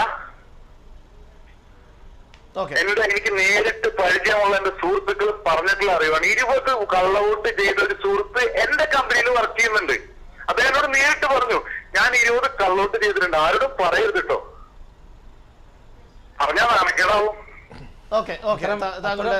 ഇതൊക്കെ സർവ്വസാധാരണമായിട്ട് കേരളത്തിൽ നടന്നുകൊണ്ടിരിക്കുന്ന കാര്യം. അതേ വരുന്നു ടി സിദ്ദിഖ് 5-6 CD ആയിട്ട് വരും. എന്താ പറയാ, പി കരുണാകരൻ അനീസ് ചെയ്യപ്പെടും, ഉറപ്പാണ്. നിങ്ങൾ കാണാൻ പോകുന്ന പൂരം ആരും പറഞ്ഞു കേൾപ്പിക്കേണ്ട കാര്യമില്ല. കാണാൻ പോണതാണ് ഈ 5 വർഷത്തിനുള്ളിൽ ടി സിദ്ദിഖ് കൊണ്ടുവരുന്ന CD കൊടുക്കേണ്ട ആളുകൾക്കൊക്കെ കൊടുത്ത് ഈ ആളെ വാനിഷ് ചെയ്യും. സുഹൃത്തിന്റെ ആഗ്രഹം നടക്കട്ടെ. പ്രതികരിച്ചതിന് നന്ദി. ശ്രീ സുരേഷ് കൃഷ്ണ, തീർച്ചയായും താങ്കളിലേക്ക് വരാം. പക്ഷേ കെ സി അബൂബക്കറിനെ മുഴുമിക്കേണ്ടതുണ്ട്. അതിനുശേഷം താങ്കളിലേക്ക് തരാം. കെ സി അബൂബക്കർ, താങ്കൾക്ക് തുടരാം. കേരളത്തിലുണ്ടായിട്ടുള്ള മാറ്റം ഈ തെരഞ്ഞെടുപ്പിൽ BJP അഖിലേന്ത്യാ തലത്തിലാണ് ഹിന്ദുത്വ സമീപനം സ്വീകരിച്ചതെങ്കിൽ ഏറ്റവും കൂടുതൽ വർഗീയപരമായ ജാതിപരമായ സ്ഥാനാർത്ഥി നിർണയം നടത്തുക, അതനുസരിച്ച് പ്രചരണം നടത്തുകയും ചെയ്ത ഒരു പ്രസ്ഥാനമാണ് ഇടതുപക്ഷം. പല സ്ഥലങ്ങളിലും എന്ത് അടിസ്ഥാനത്തിലാണ് വിന്നസെന്റിനെ പോലുള്ള ആളുകളെ മത്സരിപ്പിച്ച് ജയിച്ചു എന്നുള്ളത് ഒരു അംഗീകരിക്കുമ്പോൾ തന്നെ എന്ത് അടിസ്ഥാനത്തിലാണ്? അതുപോലെ തന്നെ ഉണ്ടായിട്ടുള്ള പല ഇപ്പൊ തിരുവനന്തപുരത്ത് ദയനീയ പരാജയം സംഭവിച്ച LDF സ്ഥാനാർത്ഥി, അവിടെയുള്ള LDFന്റെ വോട്ട് എവിടെ പോയി? ചില സ്ഥലങ്ങളിലൊക്കെ തന്നെ ന്യൂനപക്ഷ കൺസോൾട്ടേഷൻ എന്ന് പറഞ്ഞുകൊണ്ട് പല മണ്ഡലങ്ങളിലും പ്രചരണം നടത്തുകയും അതിന്റെ അടിസ്ഥാനത്തിൽ ഹിന്ദുത്വ സമീപനം സ്വീകരിച്ചുകൊണ്ട് BJPയുടെയും ഹിന്ദു അനുഭാവികളുടെയും വോട്ട് നേടാൻ വേണ്ടി CPM ശ്രമിച്ച പല മണ്ഡലങ്ങളിലും പാറ്റിങ്കലും തിരുവനന്തപുരത്തൊക്കെ വെച്ച് മാറിയിട്ടുണ്ട് വോട്ടുകൾ എന്ന് കണക്കുകൾ വരുമ്പോൾ നമുക്ക് മനസ്സിലാക്കാൻ കഴിയും. അതുപോലെ പല സ്ഥലങ്ങളിലും. അതുപോലെ തന്നെ കാസർഗോഡിന്റെ കാര്യം പ്രിയ സുഹൃത്ത് ഇവിടെ ടെലിഫോൺ ചെയ്ത സുഹൃത്ത് പറയുകയുണ്ടായി. കാസർഗോഡ് നടന്ന കള്ളവോട്ടുകളെ കുറിച്ച് വ്യക്തമായ തെളിവുകൾ ടി സിദ്ദീഖിന്റെ കയ്യിലുണ്ട്. അദ്ദേഹം കോടതിയെ സമീപിക്കാൻ പോവുകയാണ്. അതുപോലെ തന്നെ പല സ്ഥലങ്ങളും ഉണ്ടായിട്ടുള്ള കള്ളവോട്ടിന്റെയും ഇത്തരത്തിലുള്ള വർഗീയ പ്രീണനത്തിന്റെയും നയത്തിന്റെയും ഫലമായി 1-2 സീറ്റുകൾ വർദ്ധിച്ച് എന്നിട്ട് പോലും കേരളത്തിന്റെ ഭരണത്തിന്റെ മുഖ്യമന്ത്രി ശ്രീ ഉമ്മൻചാണ്ടി നയിക്കുന്ന സർക്കാരിനെ ഉണ്ടായിട്ടുള്ള അഖിലേന്ത്യാ തലത്തിൽ എത്രമാത്രം വലിയ പരാജയം സംഭവിച്ചപ്പോഴും കേരളത്തിൽ ഇന്ത്യൻ നാഷണൽ കോൺഗ്രസ് നേതൃത്വത്തിലുള്ള ഉമ്മൻചാണ്ടി കിട്ടിയ വിജയമാണ് കേരളത്തിൽ ഉണ്ടായിട്ടുള്ളത്. ഈ ഉമ്മൻചാണ്ടിയുടെ ഭരണത്തിനുള്ള അംഗീകാരമായിട്ടാണ് കേരളത്തിൽ വിജയം ഉണ്ടായിട്ടുള്ളത്. ഇതുപോലുള്ള കള്ളവോട്ടും വർഗീയ പ്രീണനവും ഇല്ലായിരുന്നുവെങ്കിൽ 20 സീറ്റിലും ഇന്ത്യൻ നാഷണൽ കോൺഗ്രസ് നേതൃത്വത്തിൽ UDF ജയിക്കുന്ന അവസ്ഥ ഉണ്ടാകുമായിരുന്നു. കെ സി അബൂബക്കർ വ്യക്തമാണ്. ശ്രീ ബഗീഷ്, സുരേഷ് താങ്കളിലേക്ക് വരാം. തീർച്ചയായും താങ്കൾക്ക് മറുപടി നൽകാനുണ്ടെന്ന് അറിയാം. താങ്കളിലേക്ക് വരാം. ശ്രീ ബഗീഷ്, കേരളത്തിൽ ഒ രാജഗോപാൽ മെച്ചപ്പെട്ട പ്രകടനം കാഴ്ചവെച്ചു. പക്ഷെ അദ്ദേഹത്തിന് വിജയിക്കാൻ സാധിച്ചില്ല. അതിലപ്പുറത്തേക്ക് കേരളത്തിൽ നിന്നും BJPയുടേതായി യാതൊരു പ്രതിനിധിയും അങ്ങോട്ടേക്ക് പോകുന്നുമില്ല. അങ്ങനെ ഇരിക്കെ യാതൊരു കോൺട്രിബ്യൂഷനും നൽകാത്ത കേരളത്തോട് വരുന്ന ആളുകളിൽ BJP മന്ത്രിസഭയുടെ സമീപനം ഏത് തരത്തിലുള്ളതായിരിക്കുമെന്നാണ് താങ്കൾക്ക് വിലയിരുത്തുന്നത്, അല്ലെങ്കിൽ താങ്കൾക്ക് തോന്നുന്നത്? ഏറ്റവും അവസാനമായി നരേന്ദ്രമോദിയുടെ ഒരു ഇന്റർവ്യൂ ഉണ്ടായിരുന്നു. സി ന്യൂസിലാണ്. ഫ്രാങ്ക്ലി സ്പീക്കിംഗ് എന്ന് പറഞ്ഞിട്ട് അർണബ് ഗോസ്വാമിയുടെ ആ ഇന്റർവ്യൂവിൽ അദ്ദേഹം നരേന്ദ്രമോദി വ്യക്തമായി അതിനുള്ള ഒരു ഉത്തരം നൽകിയിട്ടുണ്ട്. കേരളത്തിന്റെ കാര്യമല്ല അത് ഉദ്ദേശിച്ചത്. സ്വതന്ത്രനായിട്ട് മത്സരിച്ച് ഒരു MP ആവുന്ന ഒരു വ്യക്തിക്കും ഒരു BJPക്ക് പ്രാതിനിധ്യമില്ലാത്ത ഒരു സ്റ്റേറ്റിൽ നിന്നുള്ള BJPയുടെ ഒ രാജഗോപാൽ മുൻകാലങ്ങളിൽ മധ്യപ്രദേശിൽ നിന്നുള്ള രാജ്യസഭാംഗമായിട്ടാണ് കേന്ദ്രമന്ത്രിസഭയിൽ മന്ത്രിയായത്. അപ്പോൾ കേരളത്തിന് അങ്ങനെ ഭയപ്പെടേണ്ട യാതൊരു ആവശ്യവുമില്ല. പക്ഷെ എനിക്ക് ദുഃഖകരമായിട്ടുള്ളൊരു ദുഃഖകരമായിട്ടുള്ളൊരു കാര്യം എന്ന് പറയുന്നത്, ചരിത്രത്തിൽ നമ്മൾ നോക്കുകയാണെങ്കിൽ അടിയന്തരാവസ്ഥയിൽ ഇന്ത്യയിലെ എല്ലാ നിരക്ഷരരാണ് എന്ന് നമ്മൾ പറയുന്ന എല്ലാ സ്റ്റേറ്റ്, UP, ബീഹാർ പോലുള്ള നിരക്ഷരരും ദാരിദ്ര്യം അനുഭവിക്കുന്ന സ്റ്റേറ്റുകളിൽ അടിയന്തരാവസ്ഥക്കെതിരെ കോൺഗ്രസിന്റെ ഇന്ദിരാഗാന്ധി സർക്കാരിനെതിരെ വിധി എഴുതിയപ്പോൾ കേരളത്തിൽ കോൺഗ്രസിന് സപ്പോർട്ട് ചെയ്ത വിഡ്ഢിത്തരം കാണിച്ച കേരള ജനത വീണ്ടും ഒരു നരേന്ദ്രമോദിക്ക് അനുകൂലമായ ഒരു തരംഗമുണ്ടായിട്ട് പോലും ഇവിടെ വോട്ട് നരേന്ദ്രമോദി അനുകൂല സർക്കാരിന് വീണിട്ടില്ല എന്നുണ്ടെങ്കിൽ സാക്ഷര കേരളത്തിന് അത് അപമാനമാണ്. ഇന്ദിരാഗാന്ധിക്കെതിരെ വിധി എഴുതാത്ത അതേ ചരിത്രപരമായ മണ്ടത്തരമാണ് വീണ്ടും കേരള ജനത സോഷ്യലിസത്തിലും മതേതരത്വത്തിലും പിന്നെ സാക്ഷരതയിലും മുന്നിട്ട് നിൽക്കുന്നു, വിദ്യാഭ്യാസത്തിലും മുന്നിട്ട് നിൽക്കുന്നു എന്ന് പറയുന്ന ഈ കപട സദാചാരത്തിന്റെ ഒരു പൊളിച്ചെഴുത്തും കൂടിയാണ് ഈ തെരഞ്ഞെടുപ്പിൽ കേരള ജനതയിൽ കണ്ടുകൊണ്ടത്. ബഗീഷ് വ്യക്തമാണ്. ശ്രീ സുരേഷ് കൃഷ്ണ, താങ്കൾക്ക് നേരത്തെയുള്ള ചോദ്യങ്ങൾക്ക് മറുപടി നൽകാം. ബഗീഷ് ഇവിടെ പറഞ്ഞതിന്റെ തുടർച്ച ആണ് എനിക്കിഷ്ടം. കാരണം എന്തുകൊണ്ട് കേരള ജനത മോഡിക്ക് അനുകൂലമായിട്ടുള്ള തരംഗത്തിന്റെ ഭാഗമായില്ല എന്ന് പറഞ്ഞാൽ ഓർമ്മകൾ ഉണ്ടായിരിക്കുന്ന ഒരു വിഭാഗം കേരളത്തിന്റെ പൊതുബോധത്തിൽ അത്തരം ഓർമ്മകൾ ഉള്ളവരായതുകൊണ്ടാണ് ഗുജറാത്ത് കലാപത്തിന് നേതൃത്വം കൊടുത്ത ഗ്രെയിൻ സ്റ്റെയിൻസിനെ പോലുള്ള മിഷണറിമാരെ ചുട്ടുകൊന്ന ഈ വിശ്വാസങ്ങൾ പേറുന്നവരെ ഭരണാധികാരത്തിന്റെ പടികളിലേക്ക് കൊണ്ടുവരണോ എന്ന് കേരള ജനത ചിന്തിച്ചതിന്റെ ഭാഗമായിട്ടാണ്. നേരത്തെ ഒരു സുഹൃത്ത് സൂചിപ്പിച്ച പശ്ചിമ ബംഗാളിൽ നടന്നിട്ടുള്ള അതിക്രൂരമായ അക്രമങ്ങളുടെ ഒരു കാര്യം മാത്രമാണ് ഞാൻ സൂചിപ്പിച്ചത്. അവിടെ എടുത്തു പരിശോധിച്ചു കഴിഞ്ഞാൽ ഇങ്ങനെ ഇലക്ഷനിൽ വെടിവെപ്പ് നടന്ന നിരവധി മണ്ഡലങ്ങൾ ഉണ്ടായി. എന്തുകൊണ്ട് വെടിവെപ്പ് നടന്നു എന്ന് പരിശോധിക്കണം. പിടിച്ചടക്കിയ നിരവധി ബൂത്തുകൾ ഉണ്ടായി, എന്തുകൊണ്ടെന്ന് പരിശോധിക്കണം. ഇതൊക്കെ നടന്നെടുത്ത് നിന്നാണ് ഞങ്ങൾക്ക് പരാജയം സംഭവിച്ചിട്ടുള്ളത്. സുഭാഷ് നിയാലിയെ പോലുള്ള നേതാക്കന്മാർ പരാജയപ്പെടുക എന്ന് പറഞ്ഞാൽ അതെല്ലാം ഇത്തരം കാര്യങ്ങൾ കൊണ്ട് സംഭവിച്ചിട്ടുള്ളതാണ്. ഇവിടെ കേരളത്തിൽ ഒരു കൺസോളിഡേഷനെ കുറിച്ച് സംസാരിക്കുന്നു. യഥാർത്ഥത്തിൽ എവിടെയെല്ലാം കഴിഞ്ഞ പ്രാവശ്യം 16 സീറ്റ് കിട്ടിയ കോൺഗ്രസിന് ഇപ്പോൾ ഉള്ളത് 12 സീറ്റാണ്. അത് വിജയമാണെന്ന് അവകാശപ്പെടുന്നത് എങ്ങനെയാണ് നമ്മുടെ ഒരു പൊതുബോധത്തിന് ശരിയാവുന്നത് എന്ന് എനിക്ക് മനസ്സിലാകുന്നില്ല. ഇടതുപക്ഷം മുന്നോട്ട് വെച്ചിട്ടുള്ള പ്രശ്നങ്ങൾ ശരിയാണെന്ന് ഇനി വരുന്ന കാലം തെളിയിക്കാൻ പോവുകയാണ്. സരിത വിഷയമായിരുന്നാലും ഏതെല്ലാം വിഷയങ്ങളിൽ കോൺഗ്രസ് ഉമ്മൻചാണ്ടി അടക്കമുള്ളവർ ഇടപെട്ടിട്ടുണ്ടോ അതൊന്നും ഞങ്ങൾ പറയുന്നതല്ല. ശാലിനി മോൾ ഉസ്മാന്റെ വാക്ക് മാത്രം എടുത്ത് പരിശോധിച്ചാൽ എന്തുകൊണ്ട് KC വേണുഗോപാലിന് സരിതയുമായി അത്തരം ഒരു വലിയ ബന്ധമുണ്ടായി എന്നുള്ളത് പരിശോധിക്കേണ്ടത് അവരാണ്. അതുകൊണ്ട് ഇതൊന്നും ഞങ്ങളുടെ സംഭാവനയല്ല. ഞങ്ങൾ പൊതുജനങ്ങളുടെ അവകാശങ്ങൾക്ക് വേണ്ടി സമരം ചെയ്യുമ്പോൾ അവിടെ പൊതുജനങ്ങൾക്ക് വേണ്ടി ചെയ്യേണ്ട കാര്യങ്ങൾ വ്യക്തികളിലേക്ക് കേന്ദ്രീകരിക്കപ്പെടുമ്പോൾ ഞങ്ങൾ അത് ഉന്നയിക്കുമെന്നുള്ളത് മാത്രമാണ്. തീർച്ചയായും വൈൻഡപ്പ് ചെയ്യേണ്ട സമയമായതുകൊണ്ടാണ് ഇടപെടുന്നത്. തീർച്ചയായും ക്ഷമിക്കുക, എല്ലാവരിലേക്കും വരേണ്ടതുണ്ട്. പക്ഷേ വൈൻഡപ്പ് ചെയ്യേണ്ട സമയമായിരിക്കുന്നു. ഇനി 8 മണിക്ക് സമഗ്ര ഇലക്ഷൻ ചർച്ചയുമായി പ്രൈം ടൈമിലൂടെ സുരേഷ് വെള്ളിമറ്റം ചേരുന്നു. നിരവധി അതിഥികളും ചേരുന്നു. പ്രേക്ഷകർക്ക് സജീവമായി പങ്കെടുക്കാവുന്നതാണ്. രാത്രി 8 മണിക്ക് സമഗ്ര ഇലക്ഷൻ ചർച്ചയുടെ വിലയിരുത്തലുമായി സുരേഷ് വെള്ളിമറ്റം ചേരുന്നു. 1 മണിക്ക് അല്ലെങ്കിൽ കാലത്ത് 7 മണിക്ക് തുടങ്ങിയ NTVയുടെ എലക്ഷൻ ബുള്ളറ്റിനുകളും എലക്ഷൻ റിസൾട്ടുകളും ഏറ്റവും ലേറ്റസ്റ്റ് ആയി NTV പ്രേക്ഷകരിലേക്ക് എത്തിക്കുകയുണ്ടായി. പരിപൂർണ പ്രേക്ഷക പങ്കാളിത്തത്തോടുകൂടി ചർച്ചകളും ഒക്കെ സംഘടിപ്പിക്കുകയുണ്ടായി. ഇവിടെ ചർച്ചയിൽ പങ്കെടുത്ത് സ്റ്റുഡിയോയിൽ വന്ന മുഴുവൻ മാധ്യമ രാഷ്ട്രീയ പ്രതിനിധികൾക്കും അതുപോലെ പങ്കെടുത്ത എല്ലാ പ്രേക്ഷകർക്കും നന്ദി രേഖപ്പെടുന്നതോടൊപ്പം സമഗ്രമായ ഇന്ന് നടന്ന മൊത്തം ഇലക്ഷന്റെയും മറ്റെല്ലാ വിശദ വിവരങ്ങളും ഒരുമിപ്പിച്ചുകൊണ്ടുള്ള സമഗ്ര ചർച്ച രാത്രി 8 മണിക്ക് പ്രൈം ടൈമിൽ ഉണ്ടാവുന്നതായിരിക്കും. പ്രൈം ടൈമുമായി സുരേഷ് വെള്ളിമറ്റം ഏതാനും നിമിഷങ്ങൾക്കകം ചേരുന്നതാണ്. വീണ്ടും അടുത്ത ഒരു പരിപാടിയുമായി കാണുന്നതുവരെ നമസ്കാരം.